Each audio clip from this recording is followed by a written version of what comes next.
Following may contain offensive language, adult humor, and or content that some viewers may find offensive.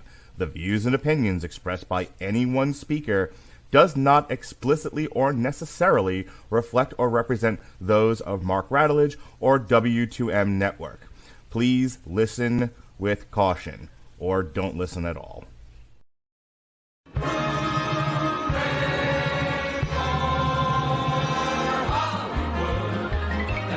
Valley, hooey Hollywood, where any office boy or young mechanic can be a panic with just a good-looking pan. And any barmaid can be a star maid if she dances with or without a plan. Hooray for Hollywood, where you're terrific if you're even good, where anyone at all from Shirley Temple to Amy Semple is equally understood. Go out and try your luck.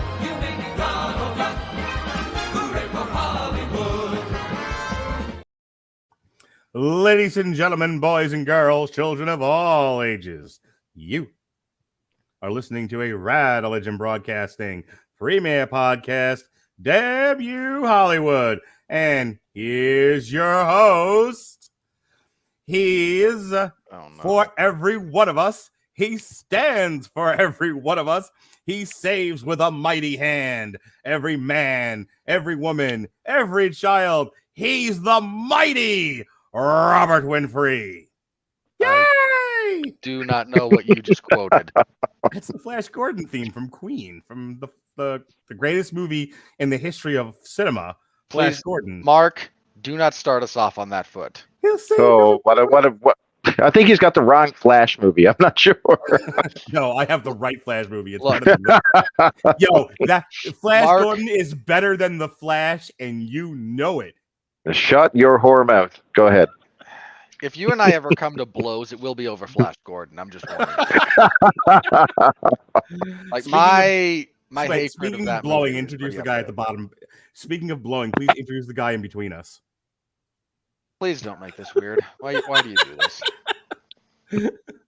Well, joining us, you heard him briefly a minute ago. We are Alexis Hayna was originally kind of supposed to be here, but travel schedules and whatnot. That was my fuck up. She was not supposed to be here. She's on Indiana Jones next week.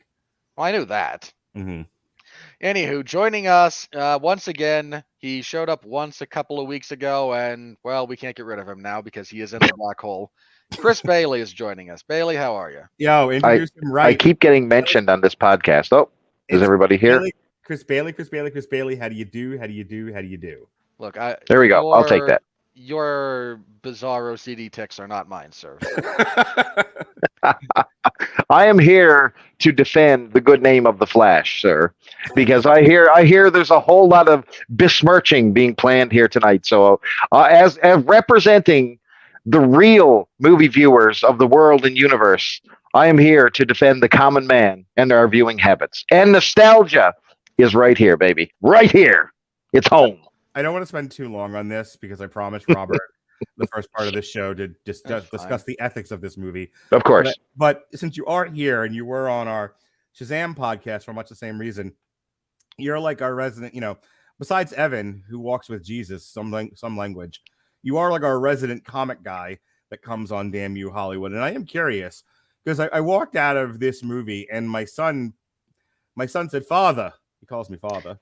He says, "Father, you know what? Why have you forsaken me?" Not that day. He says, "Father, why won't they do a Wally West movie? A Wally West movie would be cool." And I started to think about Chris Bailey, and then I got sad. But then I started to think again about you, and I thought, I wonder what iteration of the Flash is Chris Bailey's favorite Flash? Chris Bailey, what is your favorite Flash? Oh, my goodness. So I started growing up with Barry Allen, of course. This is probably not the Barry Allen that I grew up with. Let's face facts, gentlemen. Yeah. This is definitely a unique version. Probably more on the Wally West side of things if you're really, really taking a look at it, because, the Barry Allen I grew up with was already a man. You know what I mean? He was a scientist. He wasn't one of these man child living at home. There was none of that stuff. He was a scientist, had a freak accident, became the Flash. Similar to the '80s Wally West when he had his own solo series. So to relate this back to the comics, it's sort of it's a long road to hell, put it that way. If you really want to make this fit within the DC universe, it may. You might make a case for it with New 52 onwards, with all the different continuity changes and everything. But this thing barely represents the comic books, and and you know what? For the better, to be quite honest with you, because if you're going to be one of these angry nerd rage neckbeard people, you're going to go, you're going to be picking apart every single thing. And I'm glad they didn't do a full on version of Flashpoint, because I think that would have been an error. So it is what it is. Barely. Yeah, exactly right. Oh no. No, the rule is he's allowed to put stuff on screen. I'm not acknowledging it. Okay. Okay, so Sorry, Zach. Hang on, serious question. Worst adaptation of the character, Ezra Miller's Barry Allen or Ryan Reynolds' Hal Jordan? Ooh. Okay. So it's definitely going to be the Hal Jordan, because I think that Ezra Miller actually pulls off a charming version of Barry Allen until two of them get on screen, and then it's like two Howie Mandels crashing into each other, and it's just there's too much. There's too much. Did you watch the CW Flash? Oh my goodness, yes. Now listen, I sort of disconnected for like about 2 seasons because it became repetitious. So if you watch the CW, they recycle. Yeah, they recycle the characters over and over and over, and they keep changing the villain. So 1 week Barry's always the villain, then it's going to be it's going to be the professor, and then it's going to be what I mean.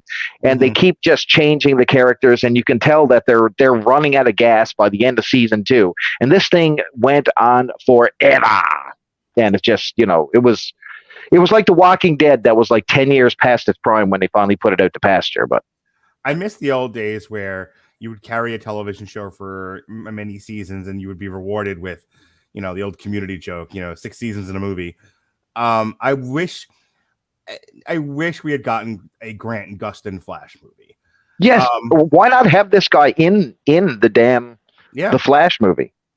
I can tell you a while after. We'll let Robert get his stuff out of the way first, and I'll dive into that. So. Look, we can't, because for the same reason we can't let Ezra Miller actually go to prison where he belongs, because he has photos of other people. We'll get to that in a second. My last not here to defend Ezra Miller and his jail time or abductions at all on this podcast. Just saying. So this Flash movie is a fairly faithful adaptation. Fairly. There's obviously some major differences. Not. But I hang on. The base storyline. The base storyline. Yeah, I think it's a fair adaptation of the Flashpoint series. The closest you can get is inspired by. I'll give you inspired by. Yeah, I mean, we're gonna get. I see. The problem is I can't get into it without getting into the craft review, so I'm gonna double back on this. But I wanted to ask you, Chris. The Flashpoint storyline is actually quite controversial with a lot of people. One, it gave controversial comics. No. One, it gave rise to the New 52, and people hate it for that reason. But like, it killed like decades worth of continuity and characters and all kinds of stuff. But and then people didn't love the New 52. But I wanted to ask you before I turn it over to Robert. What did you think of the Flashpoint book? So Flashpoint for me is the end of my DC fandom. Is what I'll call it. It's no. I'm serious. It's actually Flashpoint, an end. Where comics go to die. No, it's actually an end point for me. Like I'm okay to leave my fandom in the past right after Flashpoint.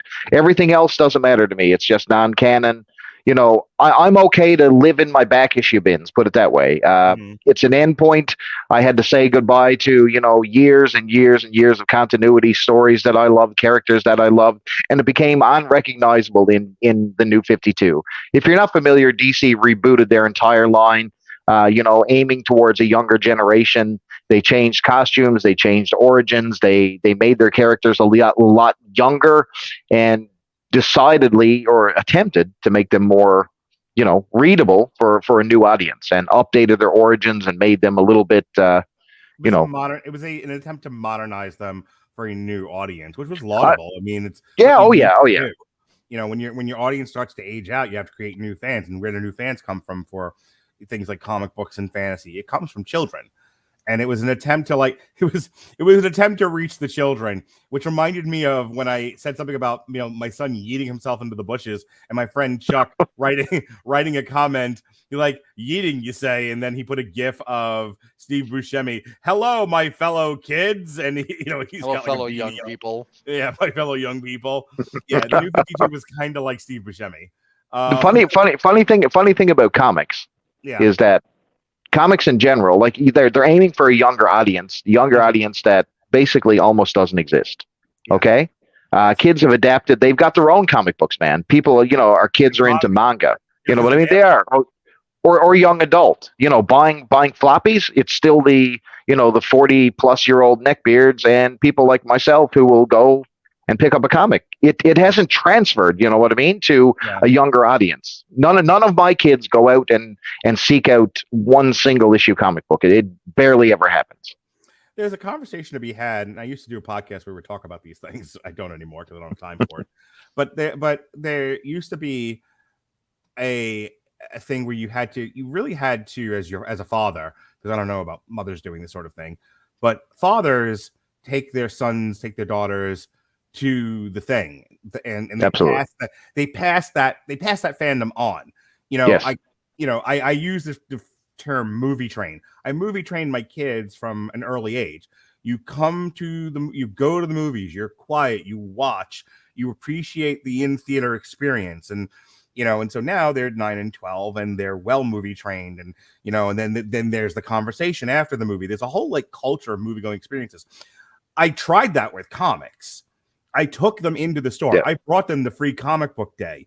It didn't take for a couple of years, didn't you? Right. And I mean, Joe, if I bring them now, they'll pick something out and they'll get it. But do they independently go after it? No, not necessarily. But I did. Like, my dad brought me to the comic book store and lit a fire under me, and I was like, and like everything with me, I get obsessive, and it was like all the comic books ever. Yes, that's right. It was one podcast we were talking about going to 7-Eleven and convenient for you people in Canada, the convenience store, and going off and buying comic books off the rack, the spin rack, or if you remember, Chris Bailey, the ones that were wrapped in plastic, you bought 3 at a time, and you never knew which books you were going to get. Again, that was my dad. A lot of She-Hulk. That was my dad, who grew up with Action Comics and Amazing Stories and all of that, and Detective Comics, bringing me to start going, this is the thing that I did. If you don't, certainly, like in my case, you have a 50-50 shot your kids will take to it and continue on. But if you don't do it at all, you lose an entire generation. And to your point, just so we can move this on, I think they're struggling to find that audience with really uncooperative parents that don't know that you're supposed to pass the culture of fandom on to your children. Well, if I may very briefly, the other problem that you run into is a lot of parents looking at what current comics are and going, yeah, this can die. Yeah, exactly right. I'm not bringing my kid to no fucking She-Hulk comic. What are you, crazy? So a funny thing happened just prior to this movie, and it's part of the reason why I think a lot of the steam came out of this movie financially, and it's called Across the Spider-Verse. My kids anticipated this. My 2 boys were super pumped for it, and a funny thing happened along the way. My youngest son came into my room and he goes, "Dad, I want." How old are your kids? So we have a reference. He's 14. He's 14. My oldest son's 22. Okay. So my 14-year-old comes into my room and he goes, "Hey, Dad, I'd like to go to Time Masters, which is our local comic shop." And he goes, "I would like to buy 3 comics." And I'm like, "Oh, do tell me more, son." And he shows me actual single issues that he actually wants to buy. And of course, it's Miles Morales, it's Spider-Gwen, it's Spider-Verse titles. But he wants a physical comic in a bag to put up on his wall. And I'm thinking, my years of pounding this into my kids has finally paid off. But it was a Spider-Man movie that did it, featuring popular characters, and the want to finally go out and get it. I think Spider-Verse actually did it where Flash failed. Yeah. Well, it helps that Spider-Verse is a good movie and Flash is not. So, all right, let's transition into talking about the movie. And now, normally, And here's the one thing I want to say about the poor. I almost feel bad for most of the people behind the scenes trying to make this movie. If you'll they've been trying to make it since the year of the flood. Let's start there. That's the real problem. If you'll recall, when they first announced The Flash, How many years ago was that, Robert? 2014. Woo-hoo! almost 10 years, I mean, hang on. No one else had done a multiverse movie. That's how long ago they announced The Flash. There was no multiverse in movies. yeah, hang on. Warner Brothers was planning a new shared universe based on DC by July of 2013. It attempted to plan to release a Flash film in 2016. In October of 2014, Warner Brothers, former studio, and DC Films announced a slate of planned projects as part of the new DC Extended Universe. The Flash was set for release March 23rd in the year of our Lord, 2018. Oh my Lord! Yeah. Wow! Wow! So, just for the record, had this actually come out on schedule, maybe the entire market isn't burned out and hip to all your stupid multiversal tactics, which aren't actually multiversal tactics. The multiverse at this point is just an excuse for a combination of bad writers and bad executives to jingle keys of nostalgia.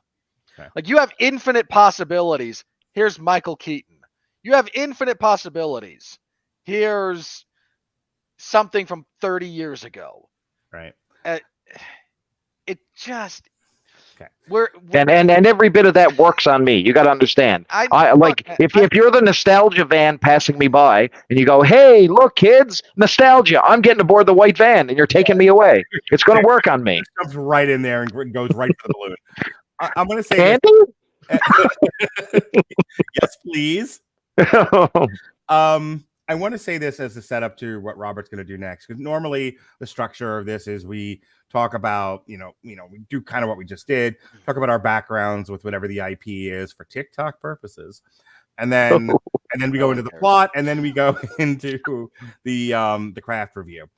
But we're going to start with something. We're going to do a little bit of editorializing here, because this movie was laden with controversy and problems, and Robert took a strong stance on some of the controversy here. And as with everything that happens between he and I, it always starts in our group chat. I say something innocent. My rosy cheeks and my pigtails and my white dress. I come into the chat room and I go, "Opinion," and Robert throws me over the pinball machine and I cry. Mark, we know what movies you reviewed earlier the week. Stop it. No, he said, "Hey, I rather enjoyed The Flash. I was entertained as an encapsulated movie viewing experience where I do not have to think about this or talk about it and just enjoy it afternoon with my children. As I said to my wife on the way to Universal on Saturday, I enjoyed the fucking movie." Like, I don't know what else. And Robert goes, "Ghoul." And I had a one-word response. I called him a ghoul. And I can't wait to hear this. And I went, "All right, Robert, save it for Tuesday." Well, Tuesday has come, and Tuesday's no. Go ahead. Robert, you have the basic premise of what you're about to discuss is, if you like this movie, you're a bad person. Okay, hey, I'm gonna no, you fucking said it. You did. You did, Winfree. No, hang on. What I say in a group chat where we all know each other and understand the humor going on and the occasional gimmickry. Mm-hmm. It's all canon. I have rethought my position on this a little bit. Hang on. Let me give you a proper setup. If you like this movie is problematic at best and has some major ethical concerns at worst. Robert's going to go through that and what his personal take on that is for discussion. Go ahead. Okay, so I'm not going to call you a bad person if you like this movie. Oh boy. I'm not. Mm-hmm. I'm going to say the following. I don't think it speaks well of you. Whether that makes you bad or not, like this is not a singular defining characteristic, and God help you if your opinion on this movie is the defining character trait for your personality. So there's a couple of things that I have real issues with this movie. One, as is becoming more and more obvious, the working conditions for VFX artists are ridiculous. They are horrible. The horror stories coming out about Across the Spider-Verse and the production that was that.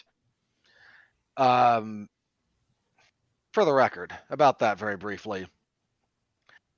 If your director, person in charge, is demanding that an entirely animated CGI movie give you 5 theatrical cuts of different shots, not like blocked out and here's what we're thinking, full on, fully animated, ready to be in the theater, you're making them do the same thing 5 different times. This is inhumane, especially for the amount of work that goes into making VFX theater ready.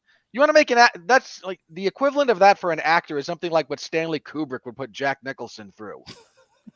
Like, or I mean that, like, because Kubrick, relentless perfectionist, he made Harvey Keitel walk through a hotel door 150 times before Keitel said, "I am not doing this."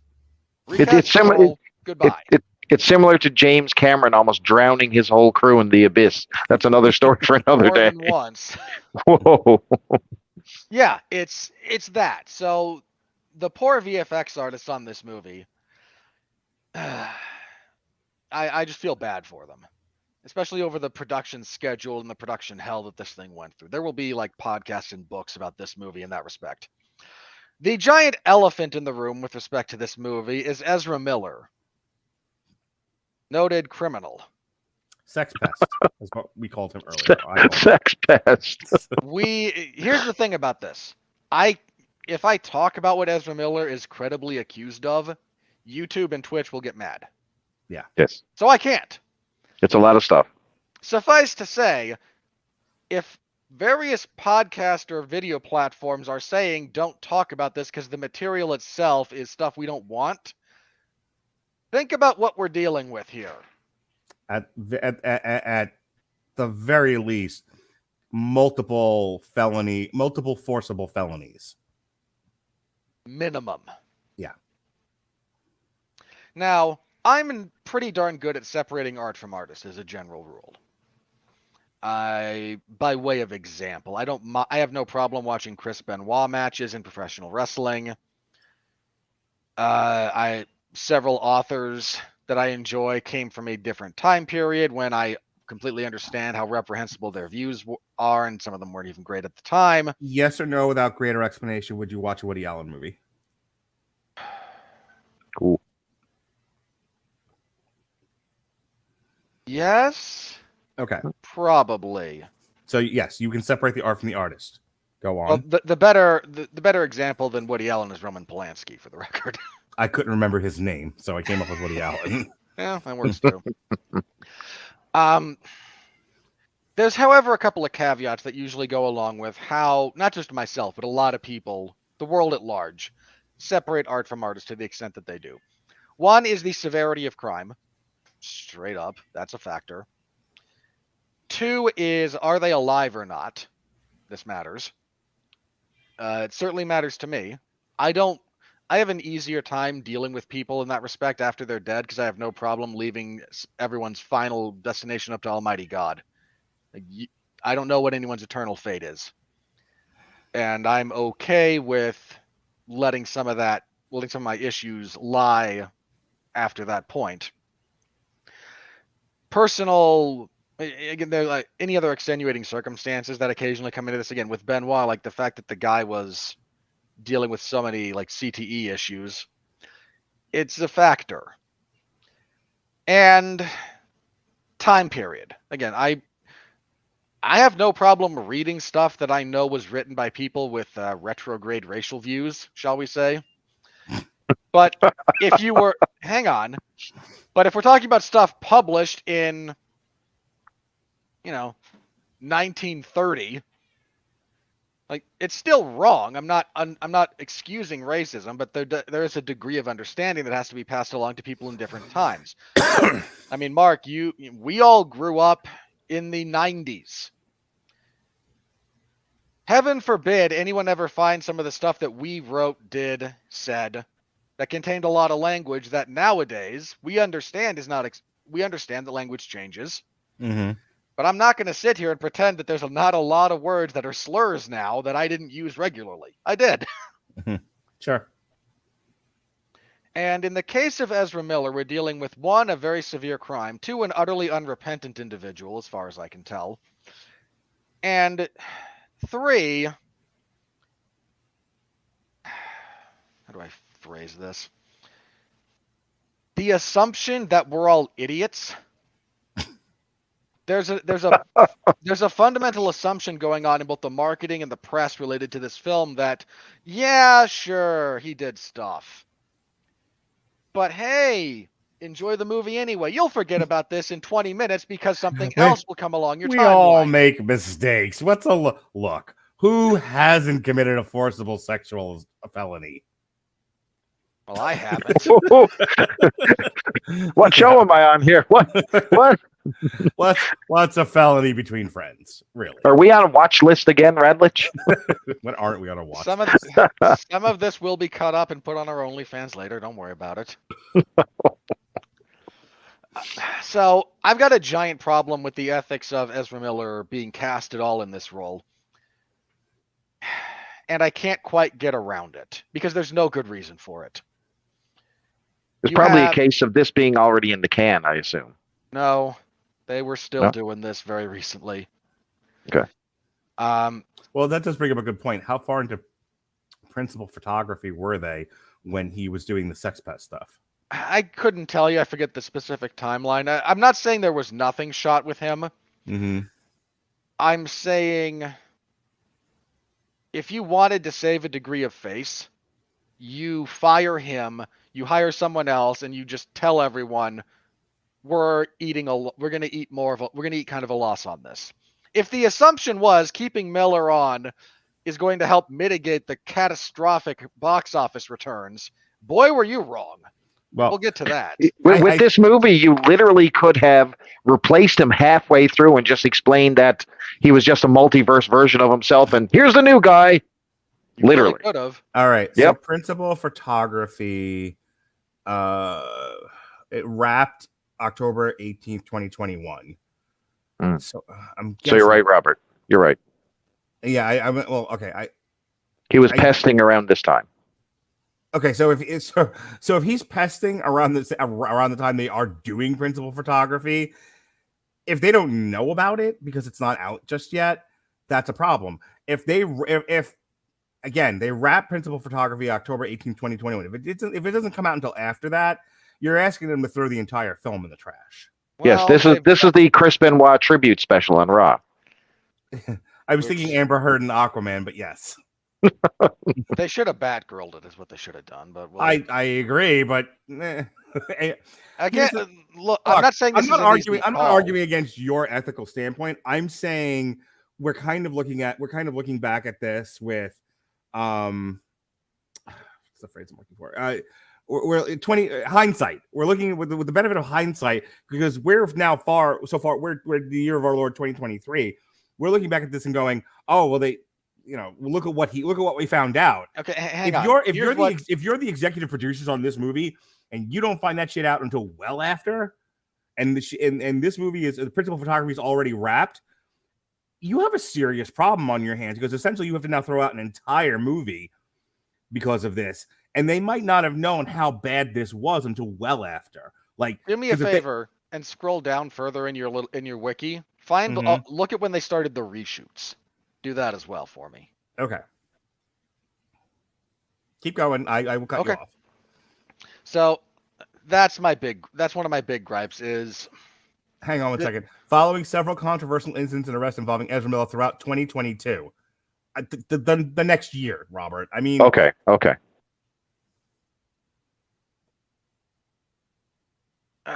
I'm also just saying they've scrapped worse for dumber reasons. I'm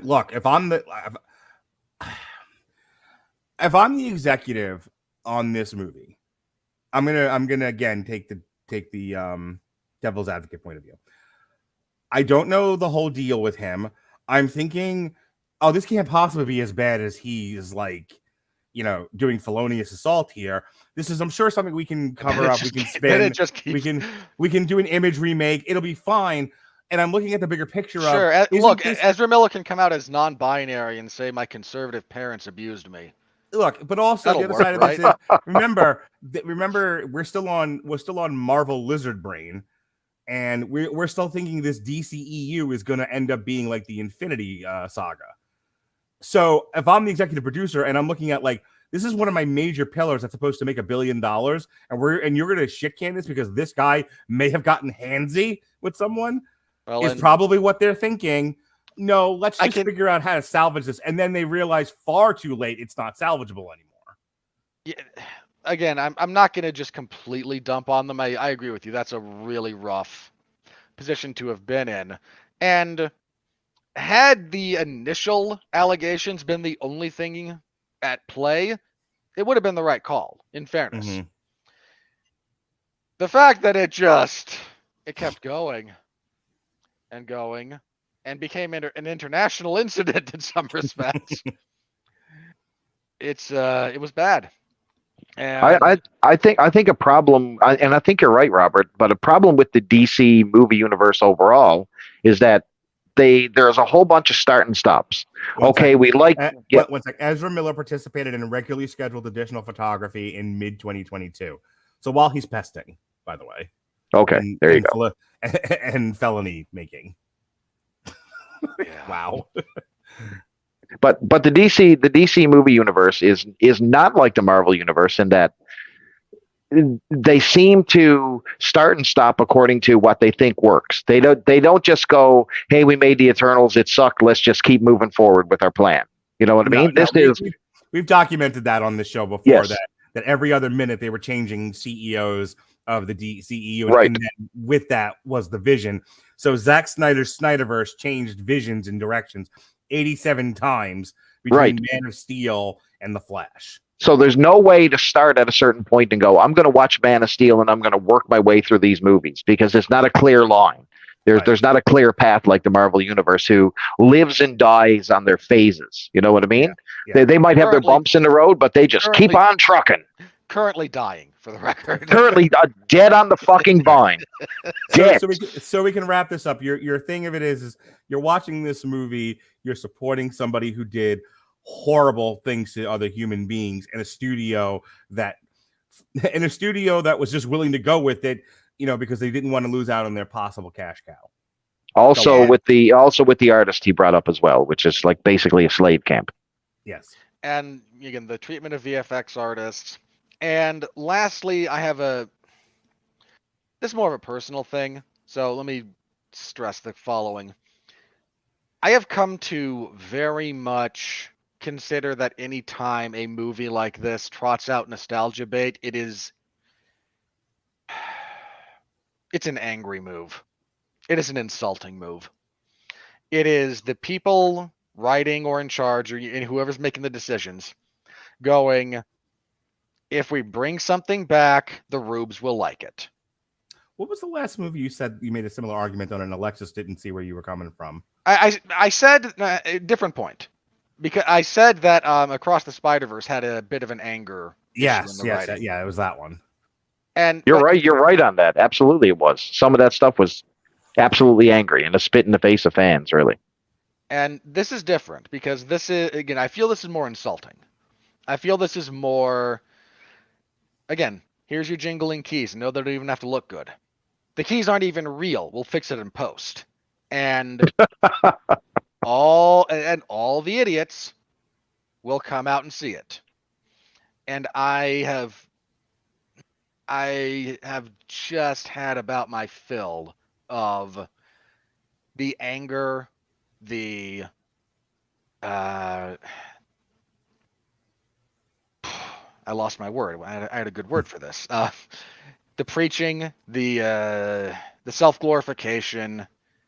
I've had it kind of up to here with It needs to be said. Hollywood post 2016 is not Hollywood pre 2016. Can draw your own inferences from that, I suppose. And this movie is full of nothing but really stupid, really pointless, insulting pieces of candy to lead you into a box. And we're all James Wood following the pieces of candy to be locked in a box. The casting of Michael Keaton as Batman. Look, I saw Batman 89 not in theaters. I was a bit too young for that. But when it came out on video, I've seen that movie a lot. I like it. But the fact that I like that movie doesn't mean that when you have two dumbass Ezra Millers walking through a rough approximation of you recreating a few sets from it is not going to make me go, ooh, ah. It's like, oh, I recognize that. Are you going to do anything with this, or are you just trying to condescend to me? Oh, no, you're condescending. Here's my only thing with this. I feel you, but Red Letter Media beat you to this many years ago when Rogue One came out, and they were going, ATSTs, Rich Evans doing the whole bit, ATSTs, ATSTs. Like, that's all Star Wars is. It's lightsabers and AT-ATs and ATSTs. And I think it wasn't Rogue One, it was one of the other Star Wars movies where the first 10 minutes of them is going, thing I like. There it is. Thing. You know, like, I see the thing. Okay. I go saw ahead, Ralph. Yoda Go ahead. and I clapped. I saw. And look, man, it's only gotten worse since then. Okay, I'm just saying Red Letter Media picked up on that. Okay, and look, I'm not even saying they were wrong back then. I don't know. Maybe it's become a lot more prevalent, or maybe my tolerance has changed, or maybe the tone of what they're doing with it has changed. It might not have been as pervasive back then because they were just looking at Star Wars. Yeah, and let's be fair, like, that's all Star Wars is. So, hey, look, it's Yoda. Yoda's gonna fight with a lightsaber. And I clapped. Yeah. I clapped for real. All right. So you've got Michael Keaton as Batman, and you show that to Pop who? Well, let me tell you something about. Here's one of the big problems with this movie. It's made for sad, childless 40-year-olds.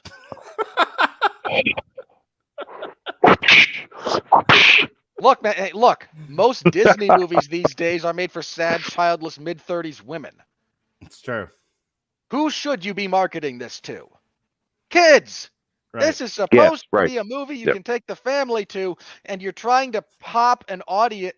Like, your theoretical target demographic was 20 years not born the last time Michael Keaton was Batman. Can I share something with you real quick on that note? So I took my kids to go see it. They're 9 and 12, and I like, what'd you think? And they were like, oh, I enjoyed it. You know, I enjoyed it too. We all had a nice time at the movies, and then, you know, we talked about it for a little bit, and we went home.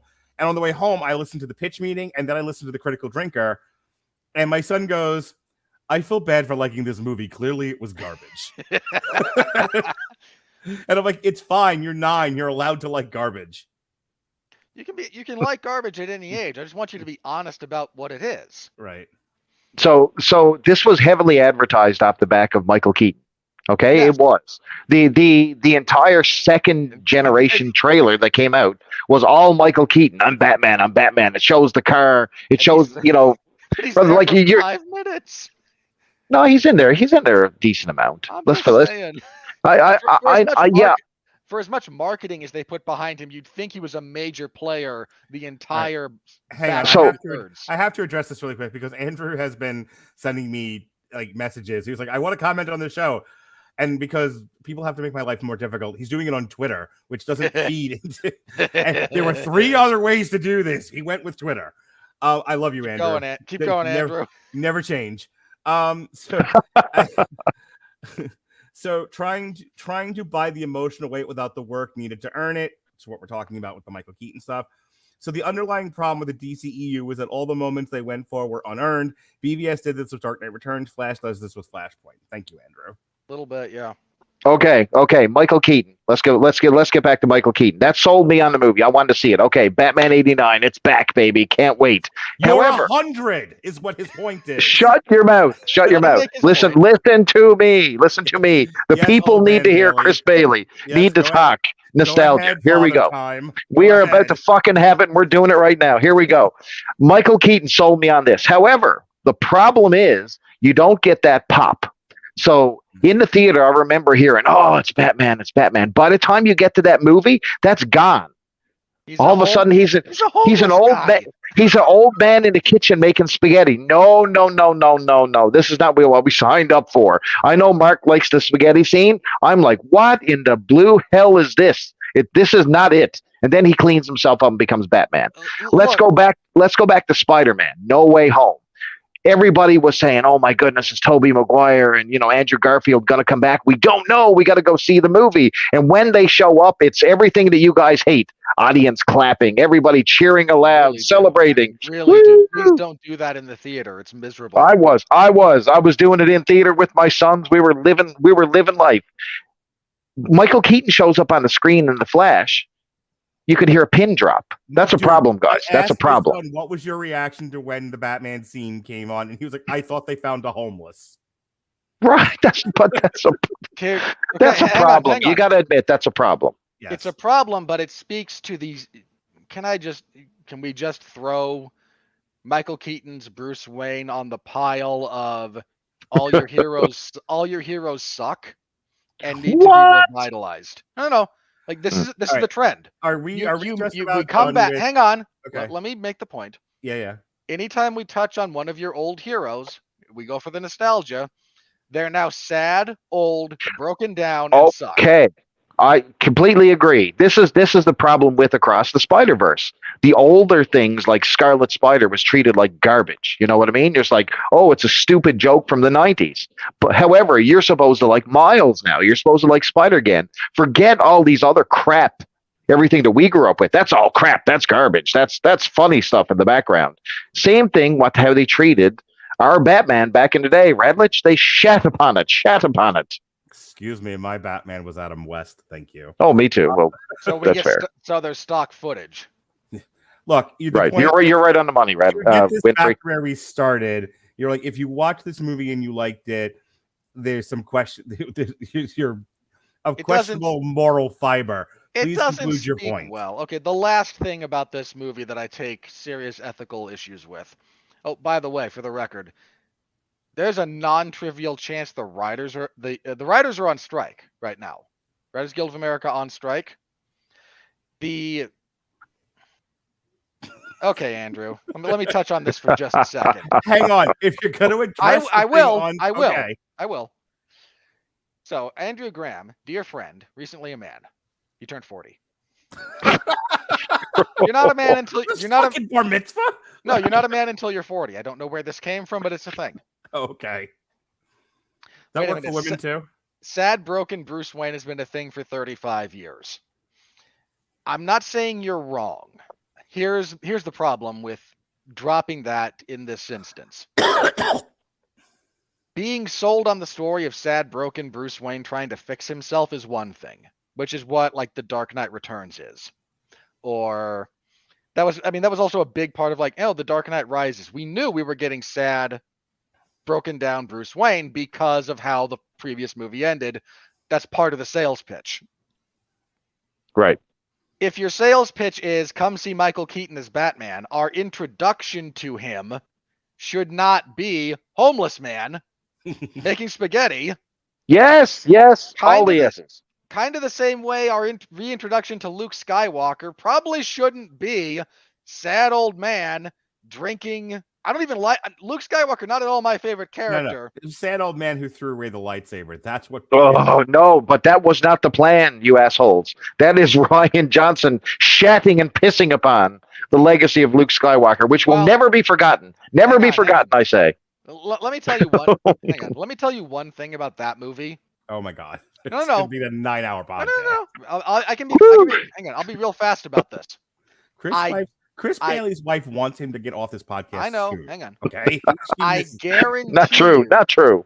I guarantee you all. if Luke survives at the end of The Last Jedi instead of fading and becoming one with the Force, nobody cares. Nobody Fair. cares. So It's you were the fact that getting- he died. But you were getting at the puppeteering of dead people. this is one Okay. of my biggest issues Thank with you. this movie. And so my point about the strike. So the writers are on strike. Mm-hmm. The Screen Actors Guild has voted to go on strike. Like that's actually done. The votes have been tallied. There's still like final things to go through before it's official, but there's a real chance they go on strike too. And this movie is part of the reason why. Not this movie in particular, but what it represents. They killed Hollywood. No, because when I say you're kind of ghoulish if you like this movie, that's because this movie is ghoulish. Nearly our finale sequence is the WWE Thunderdome, or whatever whatever they That's want to a call perfect analogy. Perfect. it. In the midst of the Speed Force, and everything's collapsing, and different universes start showing up. So all we get are different versions of DC characters. So there's a black and white one with George Reeve as Superman, using a combination of CGI and archival footage and the old Flash. Here's Adam West. We use archival footage of Adam West as Batman from that Batman show. Hey, do you remember You remember when Nicolas Cage was going to play Superman and fight a giant spider? No one who's not deep in the lore of Hollywood knows this, you idiot. But here's Nick Cage, CGI'd. And here's the cage for no apparent reason. And here's Christopher Reeves, and this one pissed me off. Like I saw that because the scene leaked. Like people were pissed about this, rightfully so. You are taking the likeness and the character of a human being who is dead, and for no reason you are marionetting it on screen. This added nothing to this movie. None of it. I was more forgiving of what they did in Rogue One, where 1, Carrie Fisher was still alive, and 2, Grand Moff Tarkin is actually relevant to the story. This adds nothing. You are puppeteering the dead because they were involved in product better than you could ever hope to make with 800 times the budget. There is no excuse for you all being this bad at your jobs. None. You have more people, you have more money, you have everything you could possibly want, and 40 years ago, Christopher Reeve is still the best Superman this world has ever seen, and you can't do anything other than CGI his corpse onto a screen to try and pop an elderly crowd. Screw you. Okay. And to everyone who really goes along with this movie, take a minute and think about what it is you are supporting. You're supporting... I'm a capitalist, right? Mark, you and me, we're both kind of... I can't tell if Chris is frozen or if he's giving us the finger. I think he's frozen. Okay. Someone get Chris some oil. He'll reset and be back in a second. Yeah. You're supporting... Dude, there was Mark, you remember this? There was a short from The Simpsons Treehouse of Horror. Mm-hmm. Where a bunch of studio executives and advertising executives called Homer Simpson to murder celebrities because once they're dead, they can use their likeness free of charge. Right. I remember this. Here's where we are. Simpsons called it again. All right. You've been talking for a while. I'm going to do the plot synopsis because I'm going to do this really quickly because I really do. We are almost an hour into this podcast and have not even begun the craft review. Oh, hang on. My last thing about this movie. Oh my God. This relates to craft, and so it'll help you a little bit, kind of dovetail in. Will it? This is one of the ugliest movies I've ever seen in my life. That really could have waited. All right. Like we're talking about the ethics of the movie and the morality of watching it and all that. Yeah, okay. Don't put out movies that will give your audience migraines. How about that? So this physically hurt me to watch at times. I had to like hide my eyes. Okay. It's that bad. So we pick up it's after Justice League. We are now living in a world where Gal Gadot, Ben Affleck, Ezra Miller, and presumably Henry Cavill are out superheroing around the world. And Barry is trying to do his level best to be the best superhero he can be, but he kind of feels like the Justice League sidekick and not a full-fledged superhero. We open with an issue where the Foundation, there's like some sort of robbery going on. It is, and in this robbery that Batman is dealing with, they've caused a crack in the foundation of this hospital, and the face of the hospital is now starting to fall off. This causes a half a dozen or so babies to go flying out a window and one nurse. And the Flash, in what is supposed to look like a hero moment, saves all the babies by daintily pushing them onto a gurney. One that he was, and I have to make this point because my kids wouldn't get off of it, fucking put in a microwave. Oh my God. To block it from knives, to block it from sharp objects and needles and shit. That was the point of the microwave. That one in particular was to avoid fire. Whatever. It was to protect the baby. I have no problem believing that Ezra Miller has put something in his mouth approximating a burrito while also putting a baby I'm trying to push through this. No one was trying to look. And yeah, kind of hard, isn't it? Here's the thing, because my son wouldn't get off of this, and God bless his heart. He was like, Dad, Father. He calls me Father. Did you ever put me in a microwave when I was an infant? No, he goes, Father, you can say all you want that he put the baby in the microwave to protect him from falling and all of that. It dinged at the end. He tried to cook a baby. The Flash tried to cook a baby. It does ding. It does. True. It does. Yeah. And I was like, but son, I call him son. Son, he didn't try to cook the baby. He was trying to save the baby. And he said, Father, I understand why Robert Winfree hates you. It dinged, Father. It dinged. Understand, Barry Allen was cooking a baby like a burrito. That was a poor choice. That was a poor choice. It really was. So who thought that was a good idea? So Flash, having an existential crisis, goes to stalk his home like you do. And he looks nostalgically at his home and goes, I am. Oh, wait 1 second. I can't pass this over. So part of the problem with this movie is the CGI, which we'll get into in a few minutes. But this is one of the scenes, the babies falling. If you look at the babies that are up close, they're decently rendered. Okay. The ones in the background are the Ally McBeal baby. Like they're just like it is really insanely bad. Baby dolls into the shot. Insanely bad. Okay, he's back at the house. Go shoot. Okay, continue on. Yeah, so he's all the sad, and so like Forrest Gump, he's sad that Jenny has left him yet again, and so he goes for a run, and he runs so far away that he runs through time, and he goes to Batman, and he says, "But the Batman, I can run through time, don't you understand? I can fix things. I can save your parents." And he says, "Have you not seen the Marvel multiverse movies?" That's what he should have said. This is where Kang shows up, you asshole. Don't do this. Don't. That would have been perfect. Have you not read any comics? Leave time alone, Barry. And Barry goes, "I'm sorry, I wasn't listening." And so he goes and meets up with Iris, and Iris provokes a thought. And the thought is essentially, well, if I don't actually interact with my former selves or the people in the past, if I just nudge things slightly, then I'm technically not the one changing time or something like that. So I can get away with it. So essentially, when we don't know it's the Reverse Flash, but in the lore, it's the Reverse Flash that kills his mom.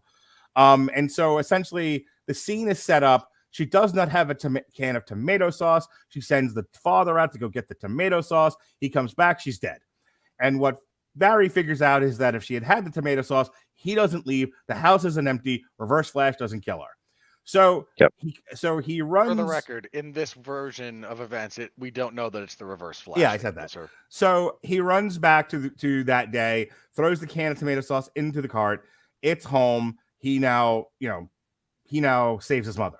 He proceeds to run back to the present, and the abominable snowman pops out of nowhere and punches Barry out of the time bubble. And it's now whatever year he is when he's 18. It turns out on the day that he turns 18 should have been the day he turned into the Flash, but his whole life has changed at this point. So he's not in the place he needs to be the Flash. Oh, and by the way, on his 18th birthday, he not only pricked a finger on a spinning wheel, but also Zod showed up. And then the dam broke. To be fair, Zod showed up the day after. So Zod shows up, and what he comes to realize is there are no metahumans to stop Zod. There is no Superman. There is no Wonder Woman. He calls no Boba Fett, Aquaman. and Boba Fett's married to Melissa McCarthy, and it's just sad. So he's trying to find anyone at all that could possibly help. And people say, oh, no, well, Bruce Wayne does exist in this world. And he goes, well, Bruce Wayne is Batman. I shall find him. And so they go to Wayne Manor, and it's a haunted house. And a homeless man who's making spaghetti pops out and tries to attack both 18-year-old Barry and 100-year-old Barry. Well, hang on. How fucking old he is. Okay, and look, you want to differentiate them. There's Barry and there's Douchebag. Okay. But of importance here, Douchebag has his powers, but in the course of that, Barry has lost his because we're doing that trope. Yeah. So the first thing, so Barry has a 3-step plan. First plan is to collect underpants. He has to get new Barry, Douchebag, his powers. They do, but they both get struck by the lightning, so Barry loses his powers because that's how that goes, which happened in Flashpoint, if you recall. So now there's a whole sequence of trying to teach Douchebag how to be the Flash. It's not going well. Then he was like, all right, we need more people. We need a team here. We always need a team to defeat the bad guy. So they're looking for Justice League members. None of them exist just yet. So he finds Bruce Wayne. Bruce Wayne has conquered crime in Gotham. Gotham is the safest city on Earth now. It's an actual line of dialogue in the movie. Bearing in mind, we don't see any of that. Yeah. Would have been not. You know what? This is the other thing about the way they write our old heroes. Mm-hmm. Even if you allegedly give this Bruce Wayne a happy ending, like, I did it, I fixed crime in Gotham, he can't enjoy it. Yeah, he has to be I would have liked to old, see like the Joker down. mounted on the wall or something. I'd have taken it. So yeah, he fixed crime. Crime's no longer a thing. And but he won't. He also, like, after explaining to Michael Keaton's 89 Batman, hey, an alien from another world that's invincible has landed and is about to terraform this planet and kill everyone on it. He goes, no. And he's like, it'll be fine. Literally. I don't need to be involved in any of this. I've got spaghetti. So instead, Barry's like, I'm going to go. He gave it to Douchebag. So he's going to go and use the Batcave computer to figure out how to find Superman. And they're like, oh, he's in Siberia. Great. Wait a second. I just picked up on something you said. What? So what is Batman making? Spaghetti. Right. What was Barry's mom doing at the store? What was she buying? Making spaghetti. You interrupted me for this? Why are we like spaghetti laden in this movie? Why do we have 2 instances of spaghetti making? Continue on. They're gone to the compound. Let's go. Nobody makes fucking spaghetti anymore, Chris. It's not a common food item. Why did you say that name? Spaghetti. Why did you say Joey Spaghetti? Why did you say no? Look, same reason everyone's named Martha. Like, who? It's because lazy, right. Yeah. Anyway, lazy so writing. he uses so for no good reason at all. Then Michael Keaton's like, "Oh wait, you're gonna go to Siberia to try to find Superman? All right, I changed my mind. I'm gonna help." So they go to Siberia. They hatch a plan to rescue Superman. Turns out it's not Superman. It's Kara Zor-El, the aforementioned Supergirl. And they put her in the sun, and she's revived, and she takes out the Siberian army. And then they're like, hey, Zod's here. We need your help. And she's like, y'all motherfuckers put me in a hole, down in the hole, in the treme with the people sachet. I ain't having it. And she fucks off. No. She decides to go see Zod. Yeah. Sees Zod. Zod sees her. She flies away, and Zod does not immediately take his entire military to chase the one thing that he's here to get. Yeah. Yes, like, which is odd. This is now the plot to Man of Steel, where they say, oh, she's the one with all the DNA to restart Krypton. And she's like, well, that's the thing. Initially, I'm right, though. She's like, I'm not having it. You guys put me in a fucking hole. No, thank you. So she goes to see Zod, and Zod's like, yeah, I'm going to kill everybody on this planet and restart Krypton. And she's like, even though they put me in a hole, you probably shouldn't do that either. I'm going to go help them. So she fucks off, and Zod's like, all right, well, we'll wait till you to come back so we can have a good fight. We'll just stay here then. Yeah. We'll wait for you. Go get your friends. We're going to make some spaghetti. We're going to do a Sharks versus the Jets deal. We're gonna play Beat It and have a knife fight. So anyway, so she goes to the Batcave, and now we have our heroes. Batman is gonna put his crime-fighting street gear on to go fight an alien army. Having Batman engage in these things is just stupid. Yes, critical drinker, we know. I'm not the only one saying this. So, and then they do it just like in the Flashpoint movie, the Flashpoint book. They do an experiment to where Barry gets his powers back. So now we have 2 Flashes, a Supergirl, a Batman, and a Partridge in a Pear Tree. They go to the desert to have their final fight. And here's the thing: and every single time they try this fight, they kill Supergirl and Batman. And the Barrys are like, "Well, no, that's not in the script. The heroes have to win in the end. So we'll try it again. I get another shot. It's in the script." Right. I get one more shot. He gets one more shot. And so they run back in time and they start again. They fuck up again. And every time this happens, douchebag gets impaled. And so they do this enough times that you start to realize, hey, wait a minute, he looks like the abominable snowman from about an hour ago. And as it turns out, that is douchebag in the future that has been completely covered in stalagmites. And he's like, I almost got it right now. I can almost fix this. Meanwhile, they've now done this routine so many times, they've fucked up the multiverse and started to collapse time. And this is where you start to see the different colored multiverses. And you get this panoramic shot of Christopher Reeve standing next to Heaven Slater and George Reeves and Adam West. And Nicolas again, Cage. I want to point out Nicolas Cage. the unfinished and the spider. The unfinished Nicolas Cage Superman Flyby, I think it was, Flyby movie with the infamous Superman Reborn. Superman Reborn. I couldn't remember if it was Flyby or Reborn. Both of those were titles. But yes, if anyone has either heard the Kevin Smith story or seen the documentary, they actually filmed Nicolas Cage fighting the giant spider. We can all now die happy. Well, that one studio executive can at least. So Barry figures that. So the lesson in all of this, it's a very nice lesson, is sometimes you just have to let things go. That there is no fixing it, there is no saving it. Sometimes you have to walk away from a thing.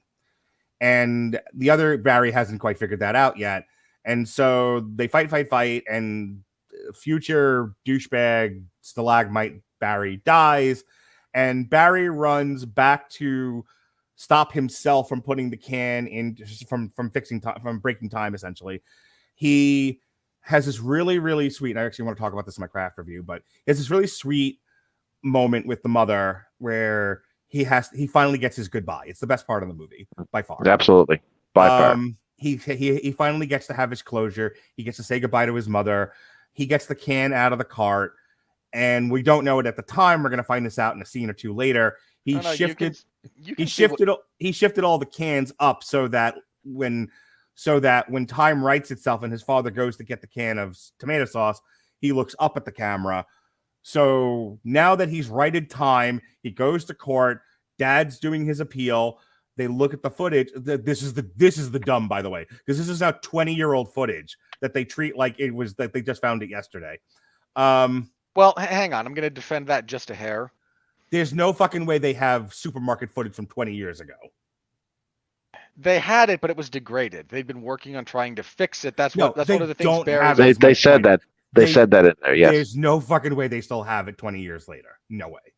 And Barry himself has been working to reestablish it because of his computer background. So he's actually working on restoring the video. And he's got help from Bruce Wayne, and that because one of the big things early on in the movie is keep that footage. Hang on. They had it earlier. It just wasn't usable. Right. It was crappy footage. So the point is, they fixed it, but in the original timeline, there's no way to confirm that it's actually Barry's dad we're looking at. Because he doesn't look up. So he changes the thing so he looks up, but that's actually the most intelligent thing Barry does this entire stupid movie is what's the thing I can change that will change the least? Right. So nothing else in the timeline changes until we actually fix this footage when I left home originally. Right. So Dad wins his appeal. He's released from prison, having been absolved of the murder of his wife. And then the last thing we see is George Clooney is now Batman. The worst. Which is the a gag. Worst. That's yes, it is a gag, and I think I think that really worked to cap the movie up. To be honest with you, because the audience was in a good mood leaving. All right, There Chris were Bailey. It 3 took us an other- hour to get here, but go ahead and do your craft review. Oh my lord! So there's so much that I enjoyed about this movie. First of all, it was just a good time at the movies. You It had horrible human being. I'm sorry. No, it had the nostalgia berries. It hooked me on. I got my Batman '89. Despite all the animosity towards the CGI and bringing people back from the dead, let me tell you something. When nothing popped me until Christopher Reeve showed up on that screen, and I was like, "Ah, Jesus, you got me, you bastards!" And they had Supergirl with them, and I'm like, we finally got Helen Slater back on screen, looking somewhat like Supergirl, almost finished." Okay, I will agree. They were not perfect representations, but at the time when I was in that emotional bubble, it was enough for me. Okay, Nicolas Cage, I popped for. Nobody in my theater got anything to do with that. It was completely over their heads.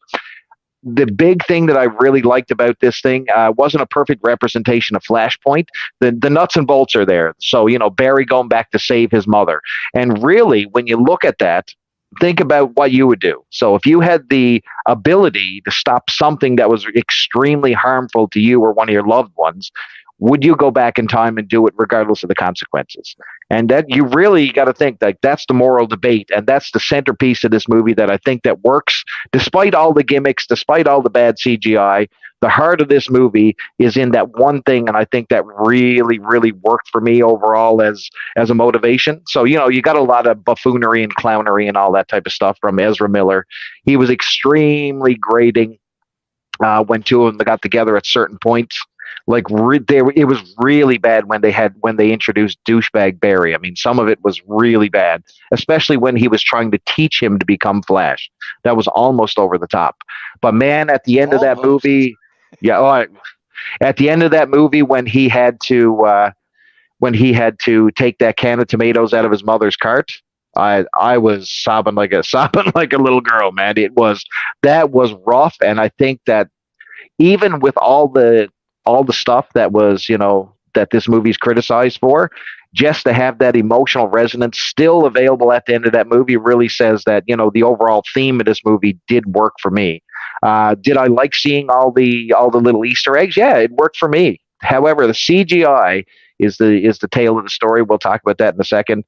It was so bad in certain parts, and Twitter took a hold of one particular screen caption, and it was of Henry Cavill, and he was doing the fist up like this, and the CGI is so badly rendered on his body and upper torso that it just looks ridiculous. And I think when you had Across the Spider-Verse, you had all the multiverse movies, you had just a litany of bad press with Ezra Miller and the CGI. This thing might have started okay, but just all the combination of factors just murdered this thing dead on the screen. And let me tell you something, I loved Michael Keaton, but I like surprises too. So if you brought him out of nowhere and gave me the element of surprise, like seeing the Batmobile for the first time, there was so much wasted in this trailer just to get me into that theater that I wish they saved for me. They couldn't have sold me on a Flash movie without the nostalgia thing, I don't think. And I think that was part of the driving force, what they were trying to do. They realized they couldn't sell this movie without another hook. Nobody wanted to see The Flash. You had The Flash on CW, which the ratings had taken so big of a plummet, nobody was watching, not even their parents, tuning in to see their son as The Flash. That was done. So it doesn't help that CW has literally never turned a profit. Right. But the Flash show is another thing. It's causing confusion. If you don't like to see the Flash on TV, why would you go to the theaters to see apparently the movie about that? You wouldn't. It's like the same thing. Remember when they had planned to make the Walking Dead movies? Holy shit. Can you imagine if the Walking Dead movies went to theaters right now, how bad those would do? It would be astronomically bad. Ridiculous. So listen, overall, It totally worked for me as just a fun movie environment. I totally get the criticisms and why people would go, oh my God, you're bringing back a dead person for just that little nostalgia kick. But at the end of the day, I think this was a final goodbye to fandom for me. Like it was just saying goodbye to this. No, I'm not being joking. It's it was like Flashpoint for me in the comics. it was like the send off to all my stuff. Now you get to do all the new kid stuff. You can move on to this new DC universe. I got to see my Christopher Reeve one more time. I got to see my Supergirl. Hell, I got Nicolas Cage. I didn't even ask for it. And Batman. So you know what? All my fond memories of DC, I got back, and it just left me with just basically leaving the theater happy. And I think that's enough for me. As an encapsulated movie-going experience connected to nothing else, I enjoyed this movie. I like the story. I mean, the CGI didn't bother me. I don't know. I don't know if it's just exhaustion or if it's, I don't have the eye for it that maybe some other people do, or I just don't care enough. But it's mostly that you don't care.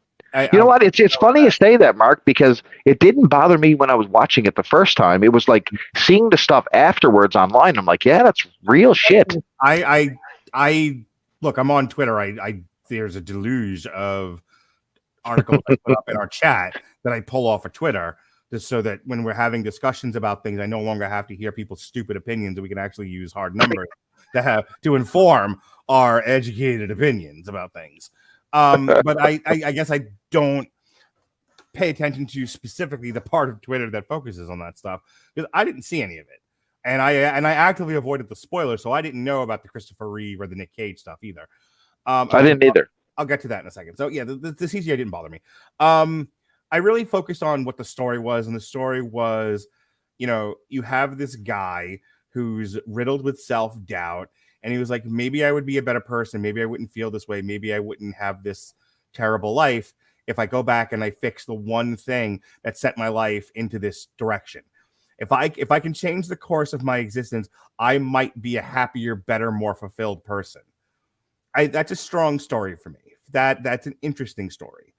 So you like that story, right? You like that. You said you like that. Yeah. Spider-Man, one more day. Okay. Same. I actually haven't read it. I just know that everyone hates it. It's beautiful. So I like the idea of it. That back. It is. It's fucking beautiful. I'm not even a Spider-Man fan, and you can't say that publicly, man. Oh, he did. Welcome to the Radulich Broadcasting Network. We kill your babies. I would be very cautious walking around in public. Anyway, continue on. I'll be right back. So there's a payoff. Did you go to make a sandwich? But it pays off with him realizing that, as Captain Kirk taught us, our pain makes us stronger. Whatever course your life takes, wherever you end up in life, that is what was meant to be, and you need to leave it alone. You need to walk through those, those trails of broken glass. You need to get those scars, and him learning that lesson and then having that final goodbye with his mother, I cried like a baby. I really got to me, and it made all the nonsense with this movie well worth it, because I think for all of its faults, and there's plenty of them, you certainly spent an hour, bullet pointing what they were. I think at its base, at its core, the bones of this movie are good. The bones of this movie are strong. There is a very strong story here with good themes. They dressed it up with a lot of silliness. Ezra Miller, regardless of being a sex pest and all of that, felon. The Critical Drinker made a point of saying this, or one of the guys on his open bar panel made a point of saying this, and I tend to agree. It's when they were casting Justice League, they cast, these big, swarthy, big time actors. Any one of them could hold up their own franchise. Gal Gadot, Henry Cavill, Ben Affleck, Jason Momoa. And it's like, okay, well, we need side characters now. Not everybody can be one of those, can be like one of those people. We can't get like Tom Cruise to be the Flash. We got to get, lesser people. So it made sense in Justice. This is why the whole order in which they did this made zero sense to me. But, it's kind of like when they were doing the Avengers, you had Jeremy Renner and Scarlett Johansson as Black Widow and Hawkeye, respectively. Yeah, they were good side characters. They were side characters in other movies, and then they got to be part of this big ensemble. They didn't really get in the way of, Chris Evans, Robert Downey Jr., Chris Hemsworth, etc. the problem was they went with this jokey, grating, irritating Flash, but he was minimized in Justice League, so he works as kind of a goofy side character, comic relief. Yep. And then with like Lizard Brain, they were like, give the comic relief his own movie. Okay, so 2 hours of the comic relief is way too much. That is a huge problem. This movie needs a better actor than Ezra Miller. This movie needs I think he does well with the more emotional scenes, like the stuff with his mom and all of that. But having to carry all of the other action elements and having to deal with the existential crisis of dealing with the worst elements of yourself and trying to rein that in, I think he struggled with. And him playing the douchebag, yes, he did that part. I think he did really, really well. But it's, I don't know. I think Ezra Miller comes by douchebag quite naturally. Who'd have thought? I'm okay with the Batman thing. In Flashpoint, it's Thomas Wayne. There's an older version of Batman that Barry pals around with, and he's his point of contact in that universe. So having an older Batman version, whether it was it was like I think they were taking a big swing, and I don't blame them for taking it. Like, if you can get Michael Keaton to do 89 Batman, why not? The problem is, and everyone's been pointing this out, I mentioned it before with the drinker, and the drinker's dead on with this, is that Batman, his whole thing was, I'm wearing this goofy ass costume and hiding in the shadows because I'm a ninja and I hit people in alleys. Putting him in broad daylight in the fucking desert against an alien army doesn't really work. Against Superman. Superman. These are Kryptonians. Yes. They're right. Superman. Yeah. This isn't going to work. That's not what Batman does. And even when like Barry talks about, Batman's our strategist. So like Justice League, if you'll remember, he was kind of Captain America, but this is a very similar thing to Captain America in the Avengers, where everyone's more powerful than Captain America practically, but you need a strategist, you need a leader, you need a guy you need a quarterback, you need a guy calling the play. So that's Ben Affleck's role in the Justice League. Here, he doesn't really get to do that. He just flies the Batwing around and blows himself up, and he does the one goofy thing where he's jumping all over the big space giant and putting bombs on him, and it's like, none of this is Batman. This is goofy as shit.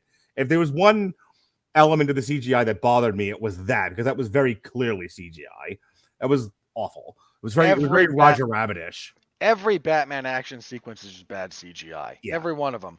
Did Michael Keaton's 75? Yes, you can't have him fucking out there doing like big fight sequences. So that was all. I mean, like, I like there was a missed opportunity to use Keaton as a mentor figure. They do none of that. I honestly, this was nostalgia porn.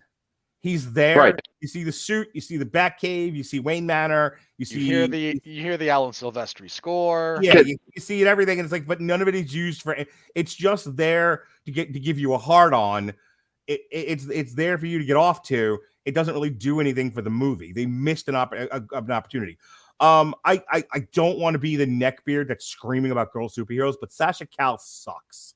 No, shut your face. No. How dare you? There are so many reviewers who disagree with you. This is the one time where the girl was not labeled the Mary Sue, and it actually worked. No, I thought she was great. Sucks. The actress is terrible. She's Supergirl. What? Like, and look at Helen Slater. I mean, you guys destroyed that movie in your review. You like lambasted it to the point where I was like, Slater back. No, I felt like I was embarrassed to be a child. Hang on, because I say one thing and all you fucking motherfuckers take it all the way to the bank, and then like what I'm actually saying gets completely ignored. Because you know who does a really good Supergirl? Melissa Benoist. On her. Go fuck yourself. I will. She's good. She's all right, but she's the best Supergirl I've seen on screen in real life. Considering now I have to compare her to gritty fucking gritty teeth, emo, angry Sasha Calle with no screen presence, mumble-pegging her fucking dialogue, and Helen Slater, who God bless her, Helen Slater. She tried. Had just the worst script to work with in the world. Poor Peter O'Toole. Melissa Benoist as the spirit of Supergirl. She's the best Supergirl I've ever seen, and I wish she'd been in this movie. It'd have been a better movie if they'd had Melissa Benoist. Sasha Calle sucks. I think Boo this man, Robert. Boo this man. I don't. I Eh. think I like the characterization of her, though. Like her decision making is stupid as shit. It's like, hey, It has Zod, to, of course, it has to be rushed because Yeah. we only got to her near the start of the third act. So she has to say, no, I won't help you, and then come back 2 minutes later and go, yeah, sure, I'll help. right again with no reason Yeah, that was it felt like there was something missing in there, like it's almost an like edit. there's Like a two- movie? There was like two scripts here. There was like the action beat script, and then there was like the emotional resonance script. And the emotional resonance stuff is solid and very well done. The action stuff is all terrible and like makes almost no sense. So you like? Okay, go ahead. When you finish, let me hit one point before And Robert then, kicks in. like, the final action sequence with the two Flash is fun and everything. I don't have a major problem with it, and I like the idea of because time travel is a big feature of this movie. Time travel is the thing that they have to deal with. Let me speak real quick to the multiverse collapsing stuff. I say what you will about me. I don't care. I will stand naked before God and tell him, go fuck yourself. That's who I am. I didn't care. Always naked, all the time. Always naked. Always naked as the day is long. But the multiverse collapsing stuff didn't bother me. Like I saw Christopher Reeve up there. My only thing that I do agree with Robert is like they don't see. I would have preferred to have seen him like do something like show him fucking with time actually, or show him like hoisting the plane the helicopter that Lois is on. Yes. Show me him just kind of like, hello, we're here, thanks. Like him just standing next to Helen Slater. Like, if you're gonna do that, show a window into that universe and them going, what? Whoa, hey, what's happening? Why is this window opening up into our universe? Not them standing at attention. We're here, Flash. We see you. You are seen, Flash. Yeah. Okay. Yeah. That was dumb. The only part of that I actually liked was Nicolas Cage, and it was him fighting the spider. And I had to explain it to my kids, which goes to the point of no one knew what the fuck that was. They're like, why is Nicolas Cage here? I'm doing a very brief cameo. I laughed. I was like, woohoo! I was too. I totally cheered for the jingling keys.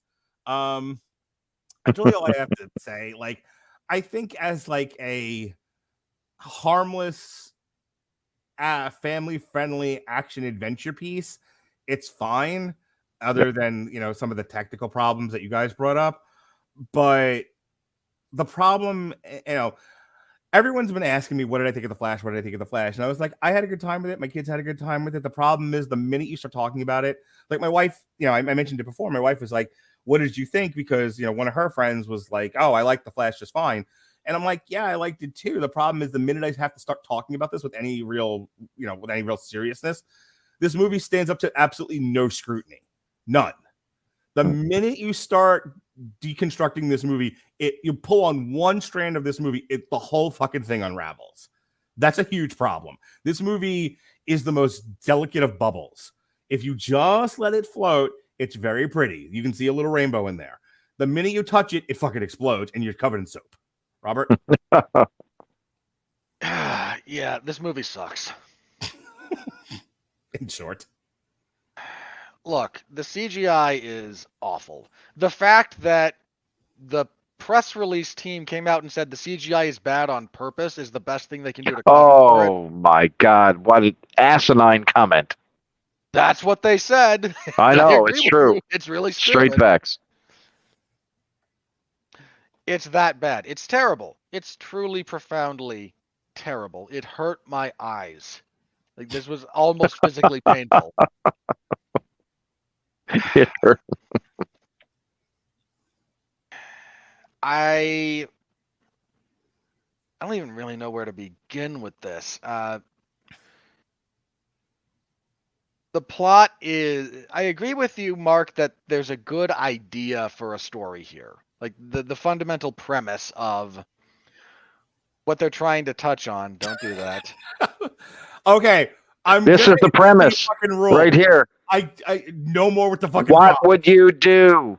This Damn is it. you, Zachary Strobel, for bringing props into the Radulich Broadcasting Network. Now everyone's got a fucking prop gimmick. I can tell you what he should have done. He should have just moved forward, accepted his grief, and kept going.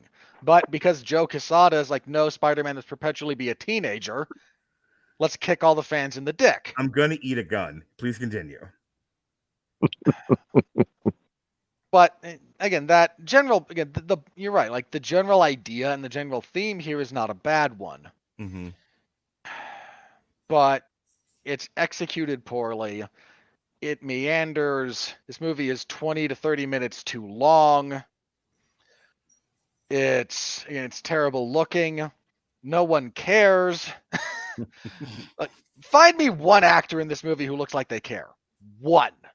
Oh, I think. Oh Sasha no! Calle- Listen, I think Sasha Calle is doing her fucking level best. The problem is her level best sucks. let me tell you something. I was hooked like a crack baby when Barry and his mom were hugging at the end of that movie. I was Hang on. I'll get to completely that. absorbed. Completely. I'll get to that. The fact that your two finale sequences are almost unreadable is a giant problem. Again, of VFX. Like what? Like what ones? Either the desert fight, which is really hard. Again, it's just the CGI is so gratingly obvious, or the fight in the Thunderdome.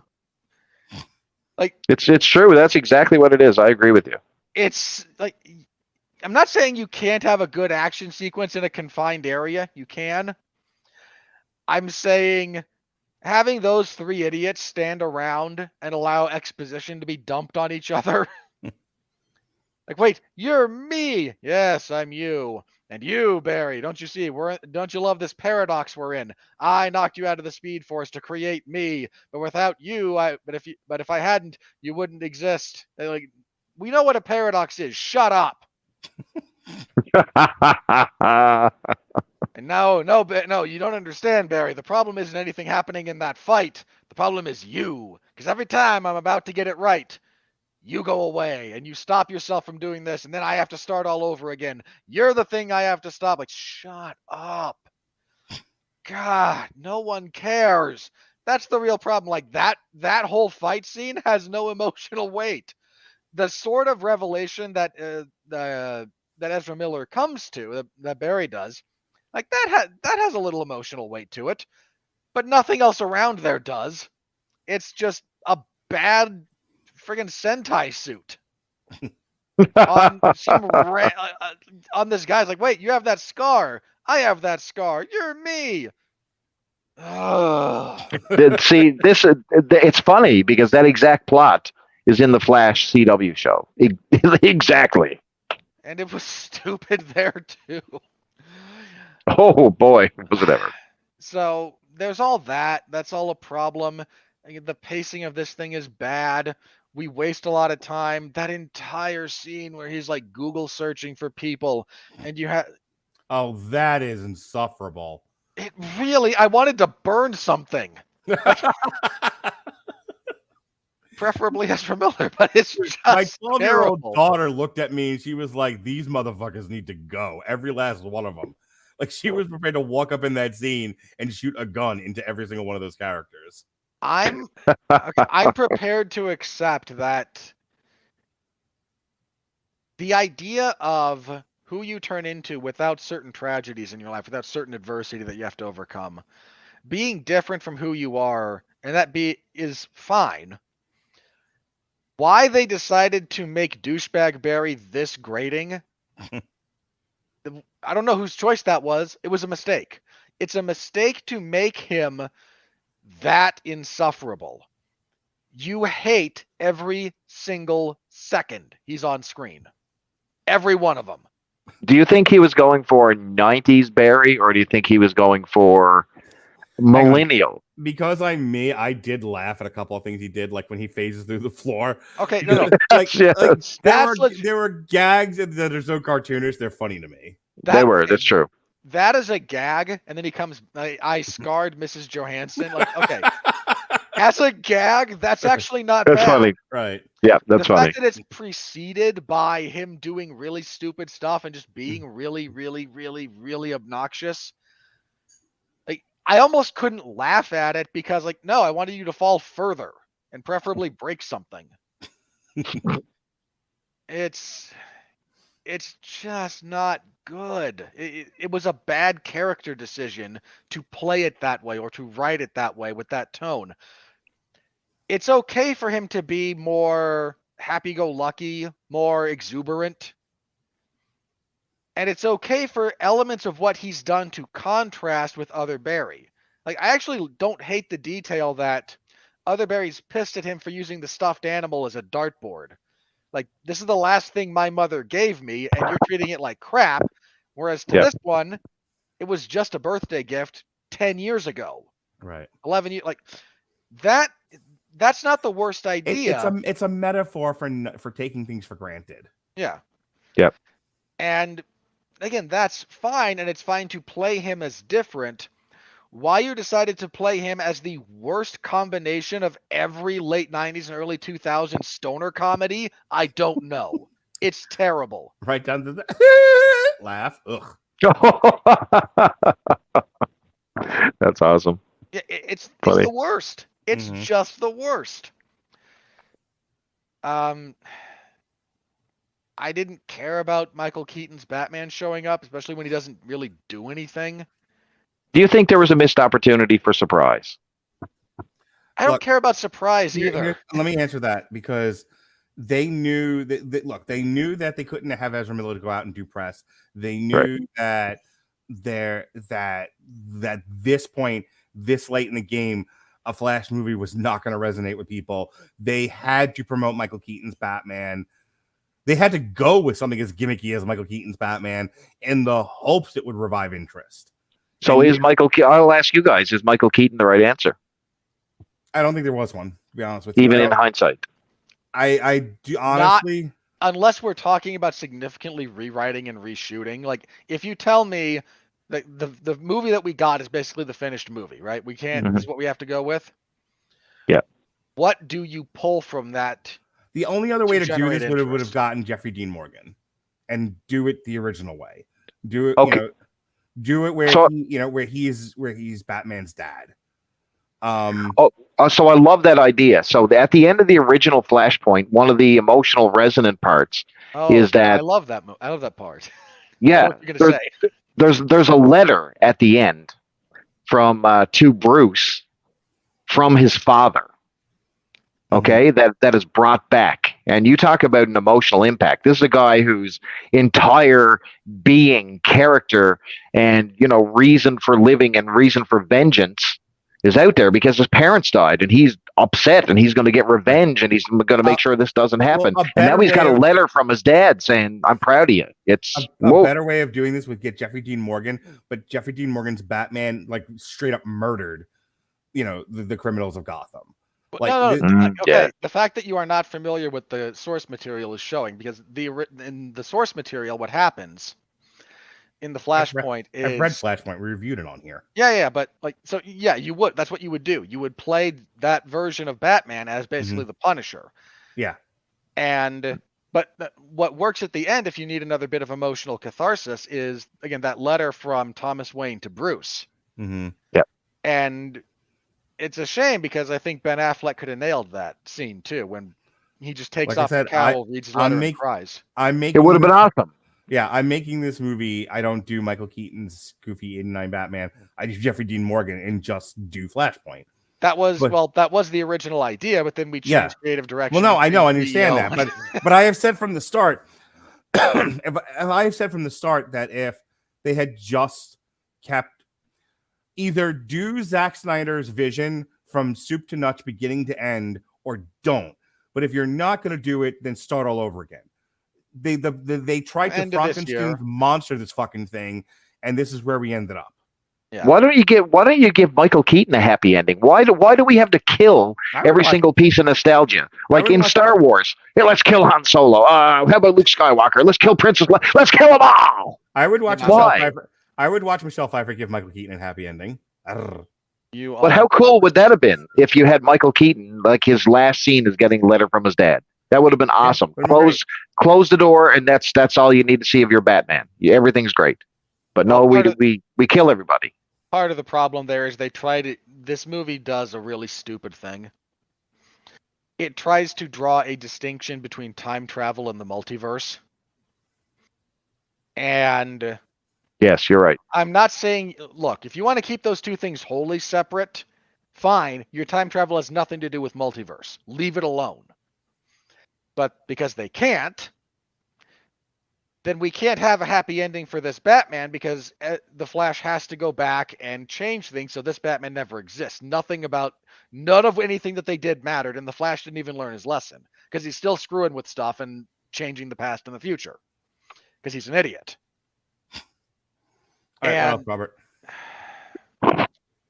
We talked briefly about Sasha Calle. I almost don't think there's enough here to actually critique. It's not good. What is there? Michael Shannon looks like he's sleepwalking. Oh my god, I'm sorry, I forgot to mention that. So I'll briefly say it, and you can piggyback on it. Zod is fucking wasted in this movie to the point where they shouldn't have had him in there in the first fucking place. Because again, if your villain was Barry himself, that was the story. You did like if you're gonna just do existential threat, like Starro from Suicide Squad would have sufficed. You know, something along the like giant monster would have the spider. Yeah, the spider would have sufficed. Like, don't waste Zod. And like they did it because it's familiar, because you really don't need to build him up or explain his motivations. Anyone that watched Man of Steel 20 years ago got it. But that's my point. Like, this is supposed to be your own movie. Your own movie should be able to stand on its own legs by itself. You shouldn't be relying on whether or not anyone saw Man of Steel. And if you're, and look, my kids haven't seen Man of Steel. They didn't know what the fuck Zod was. So this villain is utterly wasted on them. And did we mention before that they were your audience, your intended audience, to try to like, you know, build interest in this movie and maybe the comic books and further movies? Like they walked away and like they got that Barry's internal struggle is the key tension of this movie. Zod might as well have been a faceless monster. There was no point to having him there. And he's such a good character in Man of Steel. He's fucking wasted in this movie. I think Michael Shannon said it best when he was like, you know, I asked Zack Snyder's blessing before I agreed to come back for this because I liked what we did together so much on Man of Steel. And he said, yeah, sure, go get paid. But in the wake of doing this, he's kind of gone, you know, so many of these comic book movies and whatnot, like and these big blockbusters, they're not actually about character. They're not actually about anything interesting. You don't get to do anything interesting. I'm probably done with them. Good for Michael Shannon. I don't blame him one iota. Yeah. All right, start to wrap, buddy. I got to talk very briefly about what you all called the best scene in the movie. I'm not going to wholly disagree with you. I'm going to caveat my agreement with you on the following. It's very... How do I say this? It's a very cheap exploitative scene. You want to get people to cry. Okay, anyone who's ever lost anyone will cry at that scene. Not because of anything that's going on in the scene, but because of your baggage. I'm not even saying it didn't affect me emotionally. But just imagine having somebody back and having to make them go away again. Like it's... Again, I'm aware.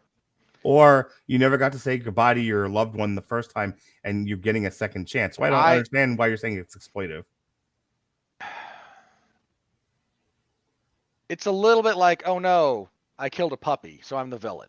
I know that's why you're saying it, but I don't understand why you're saying it about this scene, because you're saying it's like a tearjerker thing, like literally like Roger from American Dad. Yeah. The tearjerker thing. Yes, I'm like, it is. no, because I don't want to fight with you when you're just trying to make your point, but I don't know if I could disagree with you more. Go ahead, because you're essentially making the argument that this thing lacks what's the word I'm looking for? Integrity.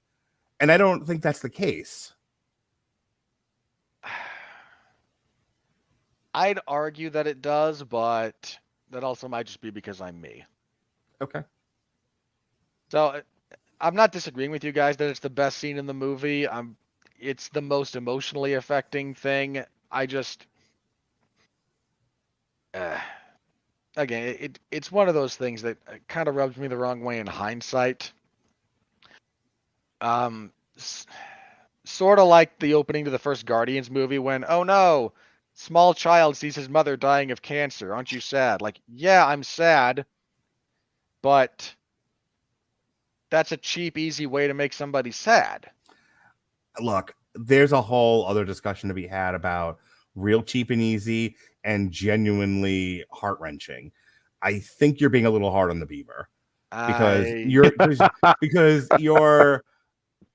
you're not allowing for any truly heart-wrenching things. You're saying you're almost painting with such a broad brush.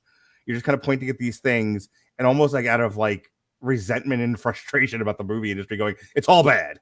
And it's like, no. I'm not saying it's all bad. I can't. I'm gonna let you finish, but you're essentially got the writers were here right now. They were like, we set it up, we paid it off. It was genuine. Why are you saying it lacks integrity? Well, congratulations, you followed the AI prompt. Like, I don't care. Oh my God, Robert. Dude, if the writers were here, I'd hit them. Like, Okay, why did you do this? Not the point. Why did they do that? It's because it was done in one more day. Oh my God. In this particular scene, exactly the same. Just saying.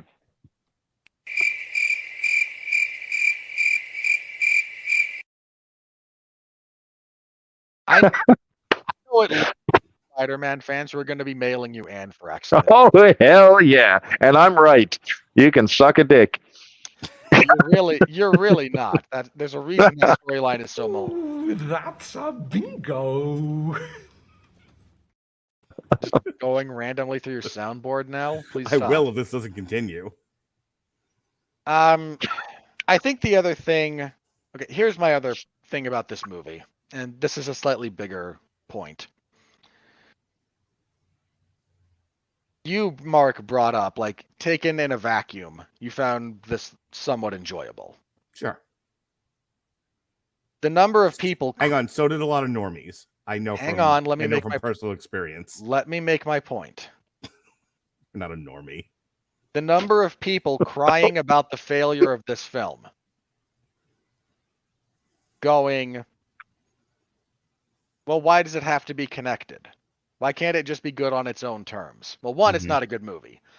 Two, if it isn't the consequences of your own actions, y'all spent the last 10, 15 years leaning into this crap. Leaning into you have to see everything. Leaning into it's all interconnected. Leaning into all of that. People are sick of it. Yep. People are burned out on that as a general rule. To follow that up with, you came out and said this doesn't matter.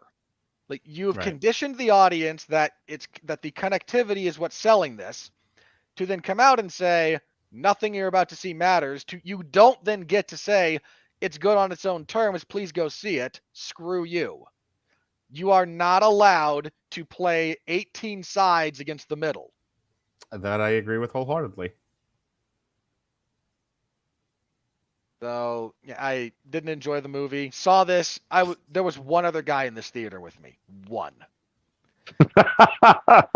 It's like when my dad and I went to see No Holds Barred with two other people who may or may not have been alive. And this guy came in late too. Look, me alone in a theater is kind of my ideal theatrical experience. Just me too. All right, are we ready to move on to the money? Please there is no lack thereof. There is no money. There is no money. Oh God, oh man, hang on. There's a Paul Frees song. It's like I lost 10,000 in the market, baby, but I found $1 million in your smile. That was the theme. We should have found either that or like, brother, can you spare a dime? I needed like the Mr. Burns version of brother, can you spare a dime?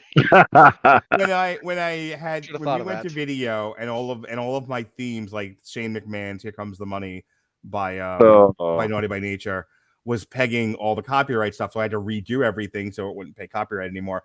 I really considered using for the money thing. I lost $1,000 in the market, $1 million in the market, but found $1 million in your smile. And I'm like, my wife and I would think that's funny, maybe Robert, but nobody else would get it. Like, what the fuck is this song that he picked? So instead, we're doing this. We're in the money. We're in the money.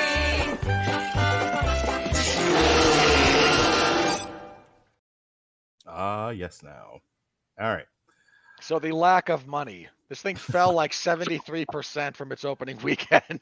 All right. On a budget of and I find this laughable because I was watching the Critical Drinkers thing on Indiana Jones, Chris. Where he actually goes. Yeah. I love. Hang on. He is an AI bot. No. There is no critical drinker. Hang on. There is. Chat GTP. No. Okay, now you're No, just saying things. Yeah. Really. Why don't you just say Bard AI next? Stop. No. What I appreciated about what he did was like explain to everyone some of the stuff we talk about. Like, hey, when we talk about the finances of movies, like, it's not like, oh, I spent $100 million, I made $100 million, I broke even. No, there's the theaters who aren't doing this out of the goodness of their heart. Yeah, there is was a whole marketing, thing. Which is funny because like the easy math that we've always used, which I stole from Red Letter Media, was double the budget. Which is a good general idea. The problem is it doesn't necessarily work in every case. It doesn't work in this one because the budget for this is $220 million.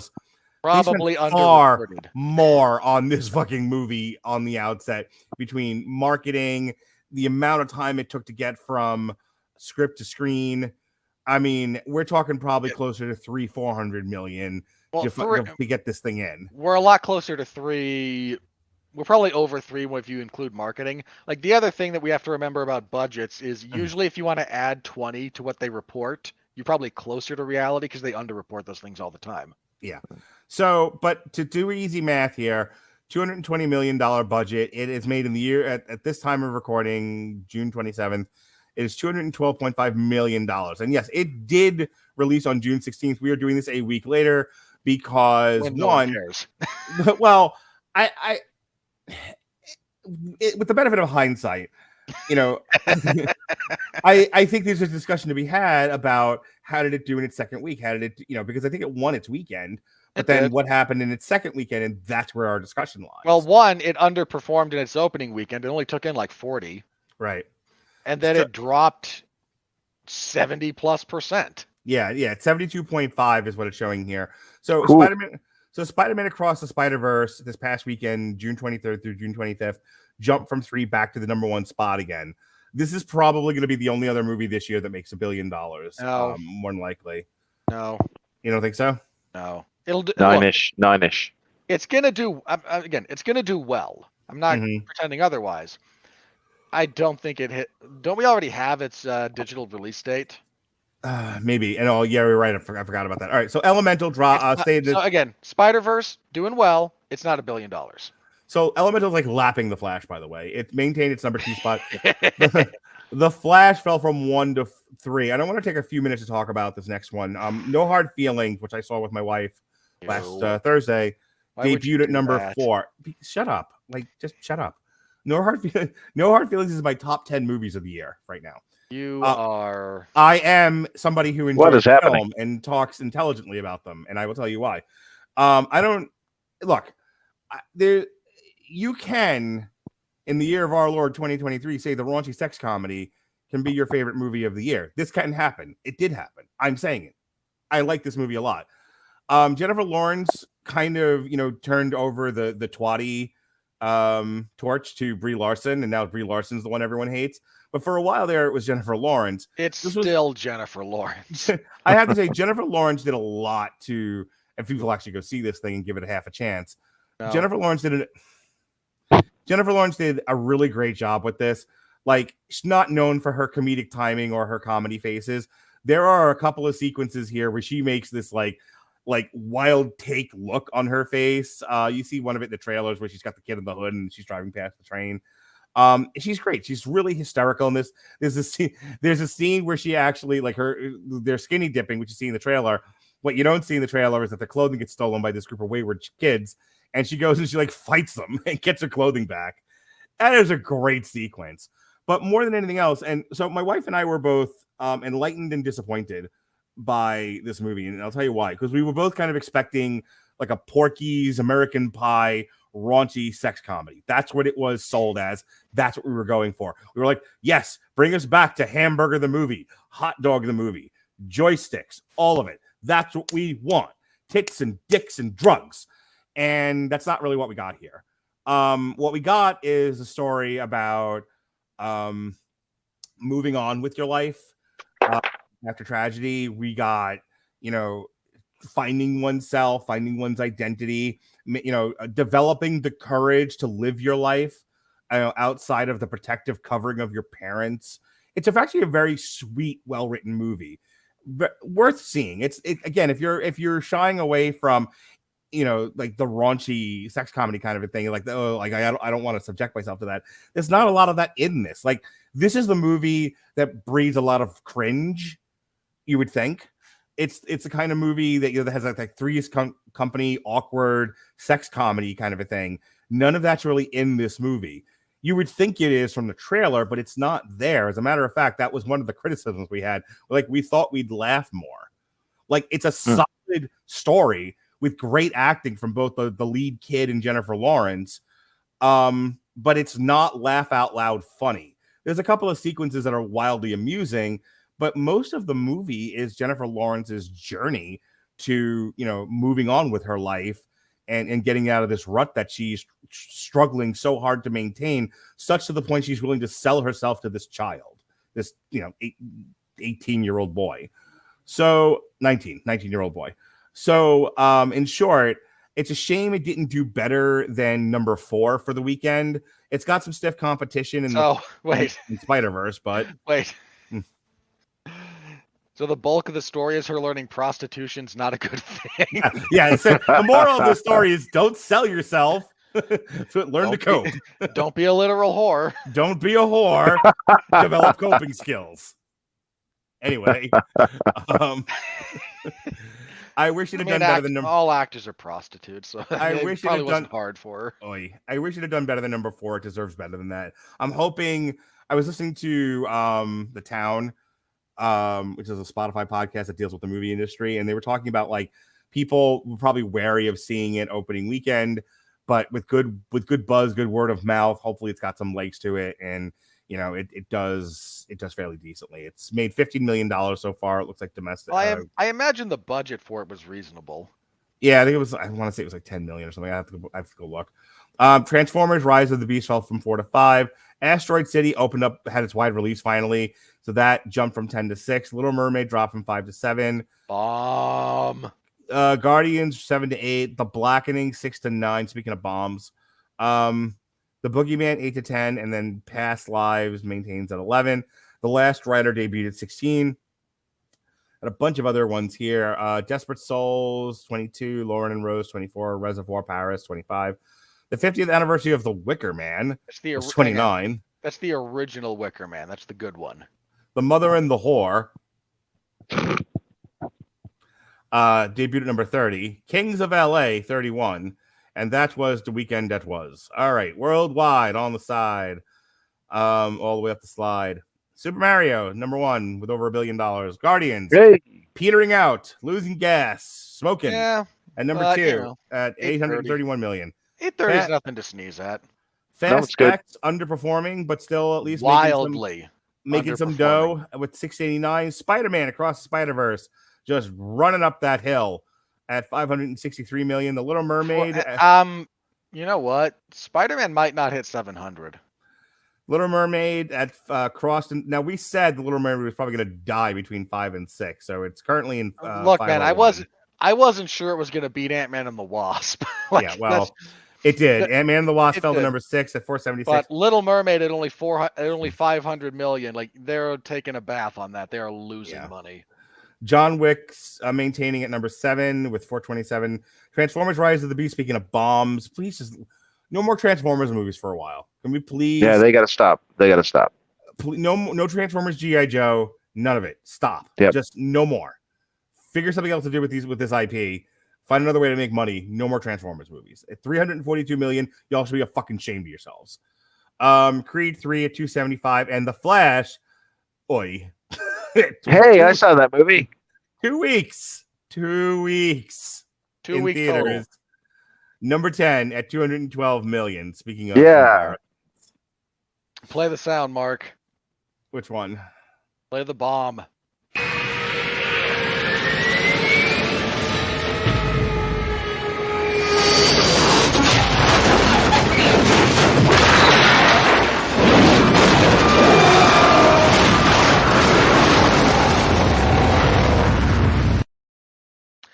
In 2 weeks, you haven't even hit your listed production budget.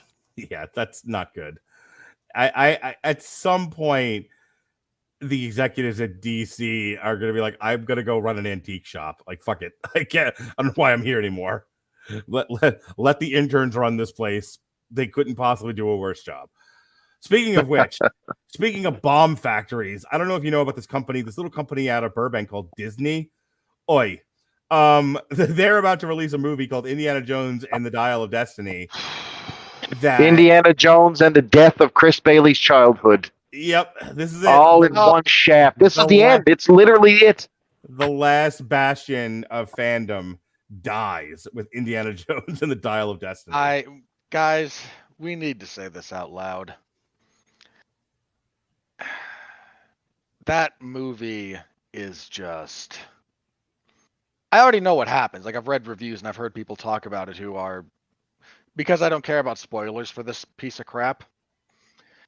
Having heard people discuss it, I have zero problem believing that the original ending was in fact what was leaked. Yeah, Zero which was- problem. Which was what? It's in the past. Well, okay, so the leaks about this, and James Mangold, that disingenuous twat, pretended this never happened. But the original kind of rumor mill floating around was, there's time travel, we go back in time, old Indy and young Indy team up along with Fleabag, then young Indy dies saving Fleabag, which means old Indy fades away, and in the 1930s, Fleabag picks up the whip and the hat and becomes Indiana Jones.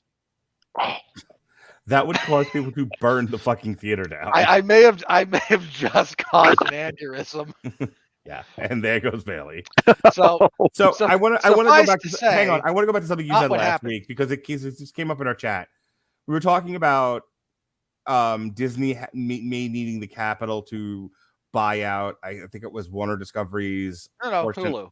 Who- Comcast. They owe Comcast. Dude, Comcast portion of Hulu.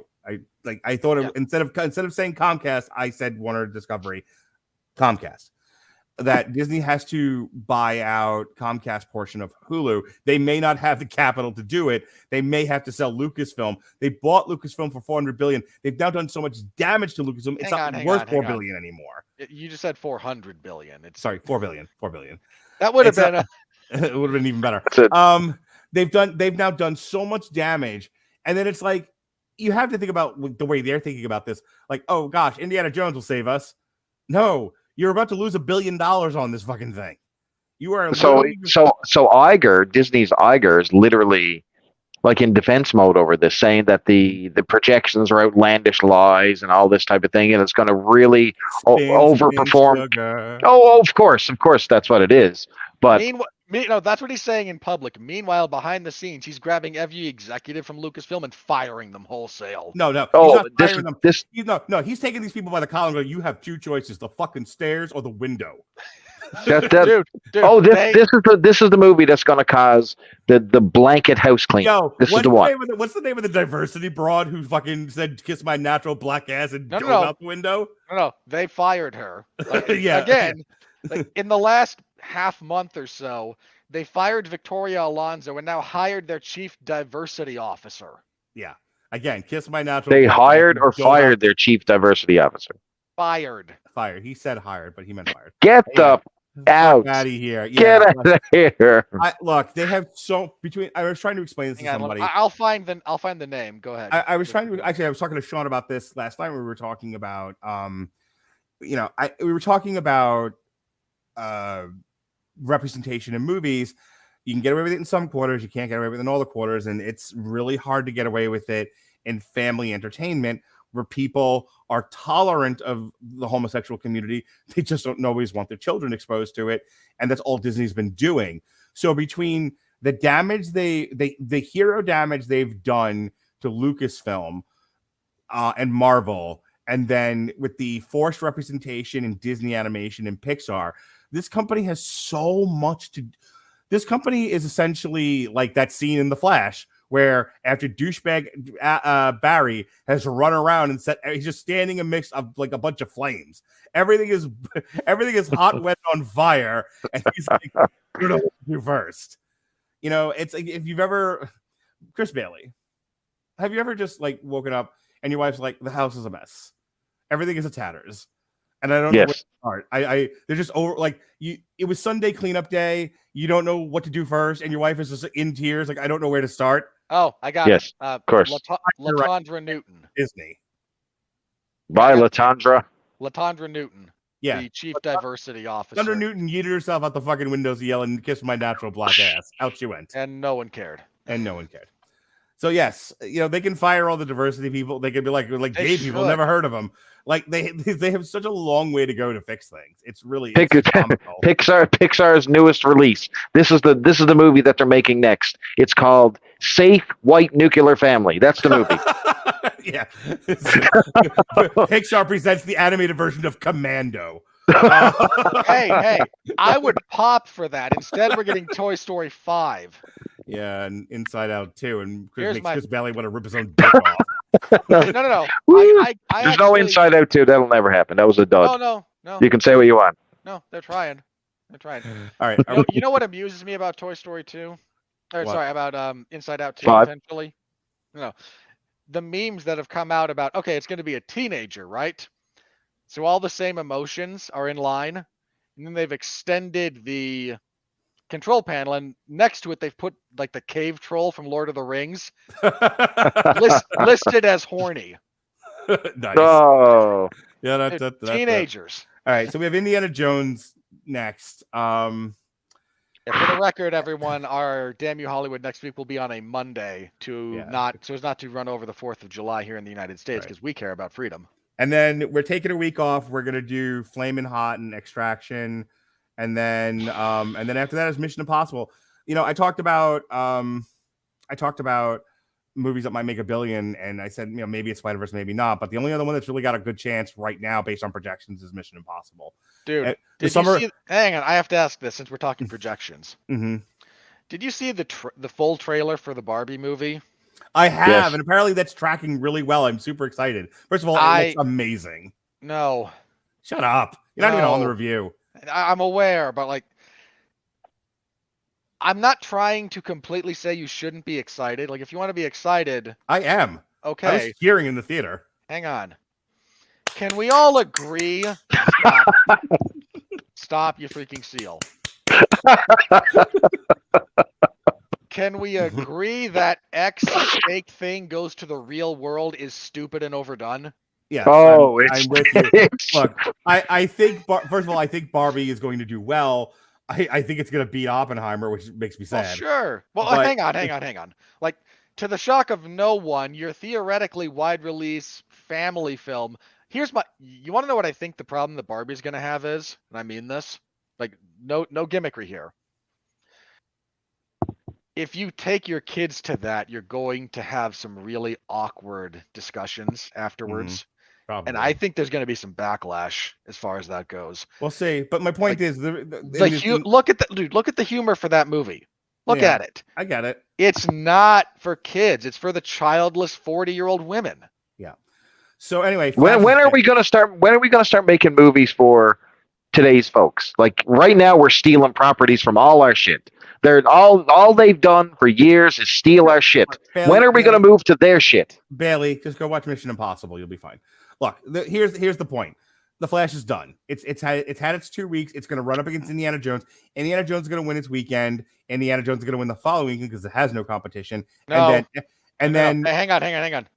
Let me make my bold prediction here. Yeah, Spider-Verse again. No, Indy underperforms its opening week, but I agree it wins it. Yeah. It's not number one the second week. I don't know what is. I don't. Mm-hmm. I don't think it's not Indy. That That is Maybe. going to crash and burn so I'd hard. laugh if it was Spider-Verse again. But my point is, the Flash is dead. The Flash is dead and buried. But now it's not making much more money. I think it dies in between. I think the Flash dies between 400 and 500 million. 73% drop. Yeah. It's going to be lucky to hit 4. All right. So with that said, let us go to the critical review. Are you ready? No! I said, are you ready? No, God! No, God, please, no! No! No! No! Well, despite everything, despite all my rage, we're still just rats in a cage. 65% rotten, 65% fresh, and an 84% audience score. That's not terrible. It's one of those. Hang on. It's terrible considering what. Look, man, this is the audience score on Rotten Tomatoes. For your big blockbuster, if you're not cracking 90, you failed miserably. That's fair, but it's one of those. This is one of those weird instances where it's like it's got good scores for the audience, it's got good scores for the critics. Why isn't this doing better? And it's just, yes, the people that saw it liked it. Nobody fucking saw it is the problem. I imagine that in a month or so, when this thing is on whatever streaming service, people will do actually the Flash was good, and I will be ready to hunt them down. All right, so the Chat GPT says the Flash is funny, fittingly fast-paced, and overall ranks as one of the best DC movies in recent years. Okay, hang on. Like this, we're gonna just not talk about the Suicide Squad. Is that what's happening here?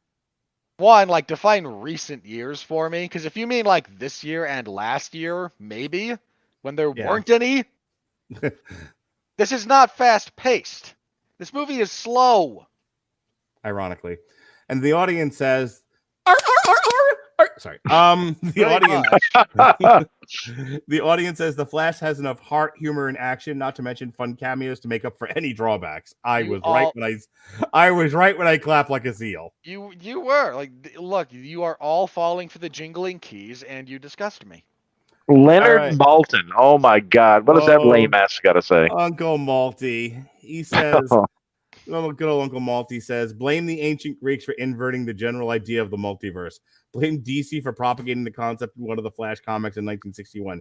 And blame everyone you like for this hot mess of a film. Shut up, Leonard Maltin. Get out of here. That's fair. That's very fair. Try to get your job back at Entertainment Tonight, you bum.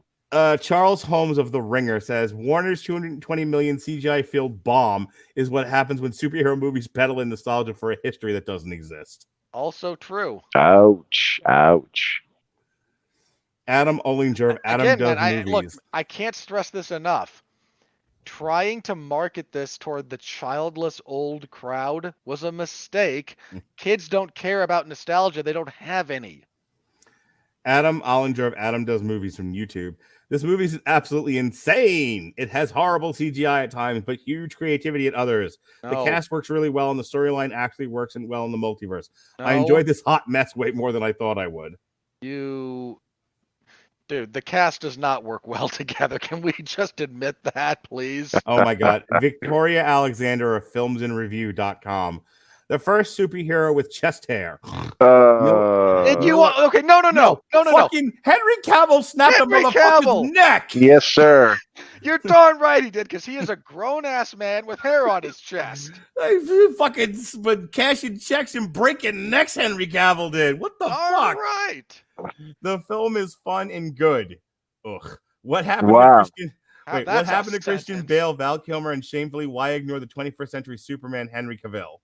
He was in it. No, Cavill. There was a CGI Cavill right at the beginning. Well, they did shoot an I brought this up briefly, but there were 3 different endings to this movie back before the big creative change. One of the endings was literally all the Justice League just back together on the courthouse steps, and Ezra Miller having actually fixed things. That included Henry Cavill, when they were probably going to go on with him. But no, here's James Gunn to help facilitate everything wrong with Ezra Miller. We can't do this without him, but kick Henry Cavill to the curb. You piece of... Vincent Well, Mancini of Film Drunk. We've already seen this premise 4 or 5 times, but this is oddly one of the better versions of it, thanks to the action scenes that feel like more like placeholders. Oh. No.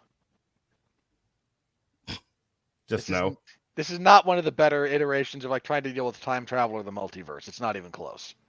All right, Eric Goldman of We Enjoy podcast. The Flash is really, really well constructed, including giving viewers the character's origin without being an origin story. It's more of a lighthearted, comedy-heavy movie that still makes the emotional moments land. That is almost Fat Guy at the Movies-esque. It really is. Like, congratulations, you might be our new Kevin Carr.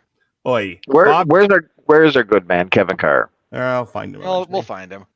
Bob Grimm of Reno News and Review. It's freaking bananas that we get to see Michael Keaton as Batman again. And you can see Russell. Throw that in Give him a sardine. He did a good. I copy pasted my ad copy just like you told me to, boss. Father, that's a racism. Mark Jackson of Epoch Times. Call me old-fashioned, but I like the steroidally jacked, testosterone-fueled early comic book superheroes the way I like a 69 Camaro with a powerfully configured V8 engine. So I'm not a fan of the new skinny Spider-Man nor of this new skinny Flash. You know what? Hang on. Thank you for that. Hang on. This new skinny Flash. What? Am I missing something here? One, in fairness, Tom Holland is not skinny. He's just not bulky. There's a difference. Two, I don't think he's wrong in the sense that a lot of comic book movies have lost iconography. Like they've lost spectacle. And the ones that had some element of it try desperately to deconstruct it and make you laugh at it. And it's just kind of sad. Like there's a place for that. Kevin Carr, Fat Guy at the Movies, a high watermark in the concluding DC Extended Universe. The film manages to give us plenty of spectacle as well as some decent emotional moments. Okay, so I agree with Kevin. Like you guys have been agreeing with him the past few times, and I found it half disturbing, but now I agree with him. Here you go. There is no spectacle to this movie. None. Ed Whitfield of the Tray, Robert Winfree. Andy Muschietti has no story to tell, so must be content with an overwrought comic restyling of an old movie memorabilia with the requisite corporate liqueur applied to ensure it's synthetic, witless, and wearying as possible. Yeah, I don't appreciate you leaning into the alliteration at the end, but the heart of your message is not wrong. Dude, Andy Muschietti is going to get something else out of this just because he was the third director they brought in, and he actually got this stupid abomination across the finish line. Doug Walker of Channel Awesome, despite the effects being very Polar Express, the creativity not wrong, and emotional moments work well enough to make this film worth recommending. No, I can't recommend this movie. I can't do it. The future ex-Mrs. Robert Winfree, Carlo Renato of the Curvy Film Critic. Please stop hearing me off. Ezra Miller is razor sharp, and Sasha Calle inhabits Supergirl. With a zest and fervor, letting the audience know that girl may be part of her name, but she is super in every sense of the word. I love your wife. Wow. Despite the controversy, The Flash is great summer fun. You need to file those papers, Winfree. Stop this. Also, someone who got the ad copy talk about Sasha Calle. We can distract from Ezra Miller if we talk about the woman. Speaking of the woman, Jeffrey Harris, 401mania.com. The Flash. Jeff, you were nice to this. I don't want to do this. Why are you making me do this? The Flash is good, but it lacks a stronger villain to antagonize and match up against Barry Allen, especially in the Scarlet Speedster's first big screen outing. He's not wrong about the lack of villain because we spend a lot of time worried about Zod. We don't actually deal with old alternate Flash, and it's just kind of sad. The Flash is not good, Jeff. It's not a good movie. All right. Christy Puchko of Mashable Top Critic. The Flash strives to appease apparent studio demands, the fickle love of fans, the gnawing yearning for nostalgia, and the increasingly impossible task of finding something new to say while repeating the same stories, and succeeds at none of it. Boo. Get out of here. I kind of agree with Boo. that one. All right. Well, that is our review of The Flash, a week late and a dollar short. Yesterday, myself and Sean reviewed Far From Heaven, The Kids Are All Right, and American Beauty. We had a really good Also known as conversation. Mark tries to defend hebophilia. Oh, shut up. You tell me I'm wrong. So we had a really good discussion to close out LGBTQI Pride Plus month here on the Radulich and Broadcasting Network. Go check out our other shows, our deep dive on John Waters, the Trash Trilogy, and the one from last week, Boys Don't Cry, Ed Wood, and Gia.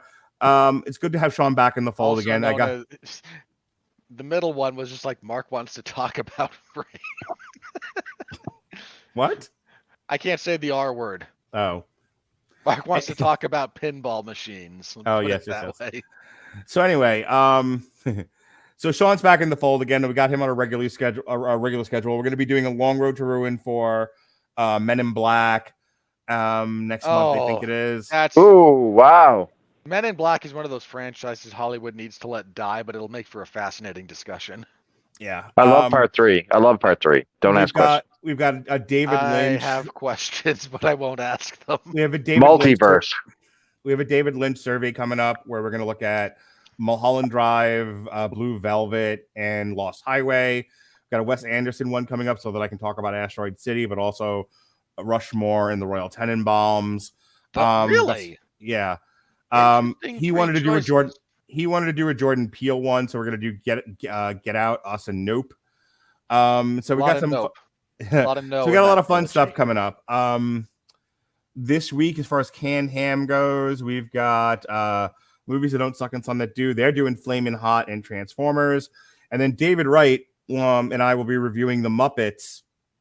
That was 2015 on ABC. That was kind of like The Office. So we'll be reviewing that Thursday night. It's a really good show, actually. Everyone Loves a Bad Guy. Saturdays are back. Robert will be talking about for a few more weeks. Rowdy Roddy Piper. And then on Sunday, Metal Hammer of Doom from 2014. We've got Orange Goblin back from the Abyss. Next week, we got Damn You Hollywood on a special Monday night show. We're going to be doing Indiana Jones and the Dial of Destiny. And then July 4th, we're going to, before July 4th activities begin, myself and Evan Bevins will be doing a comic strip for The Losers. And that's all I have. I didn't know I featured in a comic book. I did not sign away my likeness rights. All right. Go ahead, Chris Bailey, and then Robert, do your plugs. Hey, so I really like this movie. So if you really want to fight me, and I also like Superman 3 and the source material for The Flash, the Flash movie right here, which is One More Day, a beautiful book. So you can fight me over on Twitter at Charlton_hero. You can also find me on Magazines and Monsters, the podcast, helping it with some dead man. Like, you're gonna get jumped. You understand? Come to daddy. The troll loves to fight. That's all I'll tell you. No. I don't mean on the internet. I mean, you're going to be walking down the nice streets of Canada and some Spider-Man fan is going to crack you in the back of the head with a brick. I bet you it's Dan Slott. Anyway, move forward.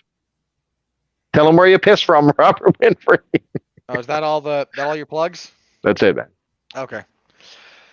So, in addition to hating this movie, largely, I will be back next week on Monday to talk about how much I hate the last Indiana Jones movie.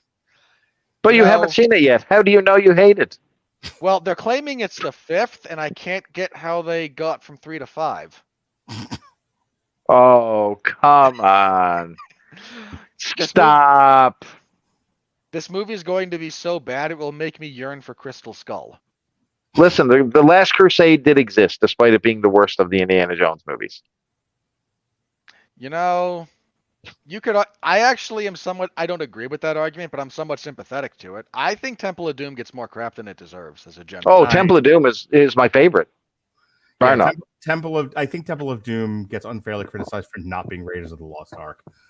Yeah, look, Temple of Doom has problems, and I think there's a disingenuous sect right now that's like, no, Temple of Doom really is the best of them, and it's not. You can hang on. It can be your favorite, and I don't begrudge you that. Mm-hmm. Pretending it's the best is ignoring a lot of the flaws of the film, and that's just not All right, a good idea. Thank you for It's, joining. Hang on. Conan the Destroyer. Please don't. Just don't. Thank you for joining us Hang here. on, I'm not Oh done. my God! Oh, really? You stepped away. You're not done yet? No, Finish. I just kind of reiterated that we'll be doing Damn You Hollywood on Monday next week because we're so infrequently on Mondays. If you enjoy my ramblings and my writings, you can find me covering mixed martial arts and professional wrestling over at 411mania.com. I cover MLW stuff on Thursdays, WWE SmackDown on Friday. I occasionally pinch hit on anything else, depending on the day. I've done Raw. I've done Dynamite. I think I've done Rampage once or twice, that sucked. That was going right from SmackDown to Rampage. That sucked. Like that was just rough. Garbage. No, that's not a referendum on the quality of the product. That's just like I don't want to spend 5 hours watching wrestling as a general rule. But I'll be this Friday is the go home show for Money in the Bank. If you care about what's going on in the wide world of WWE. So Friday I'll be covering that. Saturday is UFC on ESPN 47 or 8.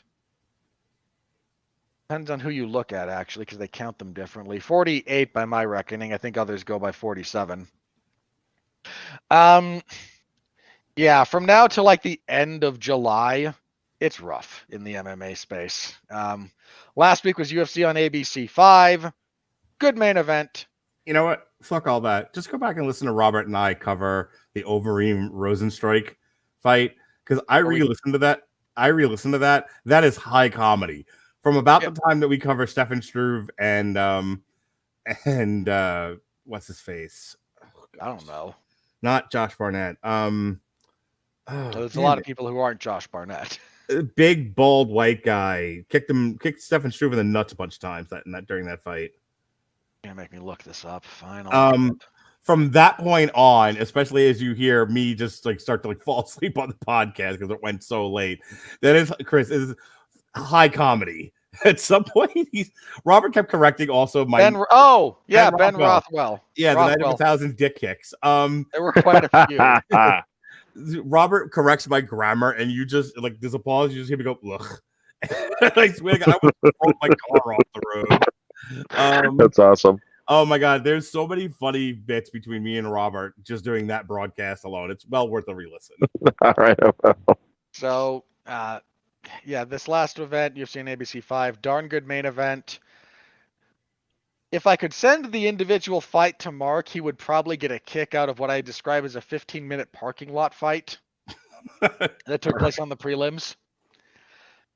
It was kind of a rough night. Like there was one finish, I think, on the entire prelim card. They actually ran over onto the main broadcast time because they allotted it so poorly. But you can get my full report on that. If you want to do that in auditory form rather than read my written report, I host the 411 Ground and Pound MMA podcast. I record that Sunday evenings. This last episode is a review of that UFC on ABC card and a preview of the upcoming one, headlined by Sean Strickland and Abus Magomedov. Not a bad fight, all things considered. A little weird. The week after that, though, we get some quality MMA. Then we get a Holly Holm main event. And I inside a little bit. Wow. So yeah, but that's why I do the show. So if you're interested in any of that, you can find me wherever you listen to podcasts. Just type in 411 Ground and Pound. You should be able to find me. Yeah, I look at the wide, wacky, wonderful world of mixed martial arts. And this week I also have to yell because Elon Musk and Mark Zuckerberg did a Twitter thing where they said, "Hey, we'd like to fight." And Dana White said, "I'm bored. I will promote this." So I have to talk about two super rich billionaires, one of whom is like a bag of milk and the other thinks he trains. That's funny. Look, man, Elon Musk, God bless him, bag of milk in his 50s. He's washed. And then Mark Zuckerberg, who like I don't think he's even self-aware enough to realize that when he spars with someone like Alexander Volkanovski and Volk is talking him through all their combinations, that he's not just being coached, led by the hand like a small child. So I yell about that because it was news, and I wasn't happy about it, but I did it because I am a man of the people, and the people wanted to hear about Elon Musk and Mark Zuckerberg theoretically fighting. Oh my God, that's never going to happen. No, it's not, dude. I mean this sincerely. I talk about this on the show, actually. You want to know why it'll never happen? Not because our world is smart enough for it not to happen. Our world is stupid. Our world is so stupid, the repercussions of that stupid fight would not be allowed to happen. One of their stock prices would tank after they lost a cage fight that meant nothing. All right, Yeah. To close. So, with all of that, thank you to everyone watching. Anything you can do to support the show here is greatly appreciated. If you're watching on Twitch, give us a follow. Like, comment, subscribe if you're on YouTube. Star rating, written review, whatever your podcast platform of choice happens to be. Interact with the product. Try to stave off the unholy eldritch abomination that is the algorithm from devouring our tiny little show here. We'd appreciate it. And next Monday, Mark and I get very sad. Mark, we will hold a funeral. Yes, We funeral will for a be. I'm friend. pretty sure we will be having a funeral next week. I want to thank Chris Bailey for coming on today. His wife rarely lets him out to podcast, but when he does, it's a whole lot of fun. So, all right. So go to her, Chris. Go to her. She misses you. Okay. For Chris Bailey, Robert Winfree, I'm wildly antagonistic. Be well. Hang on. Mark is Orange Cassidy these days. I'm so very tired. Be well, be safe. You ain't kidding. Be well, be safe, and behave.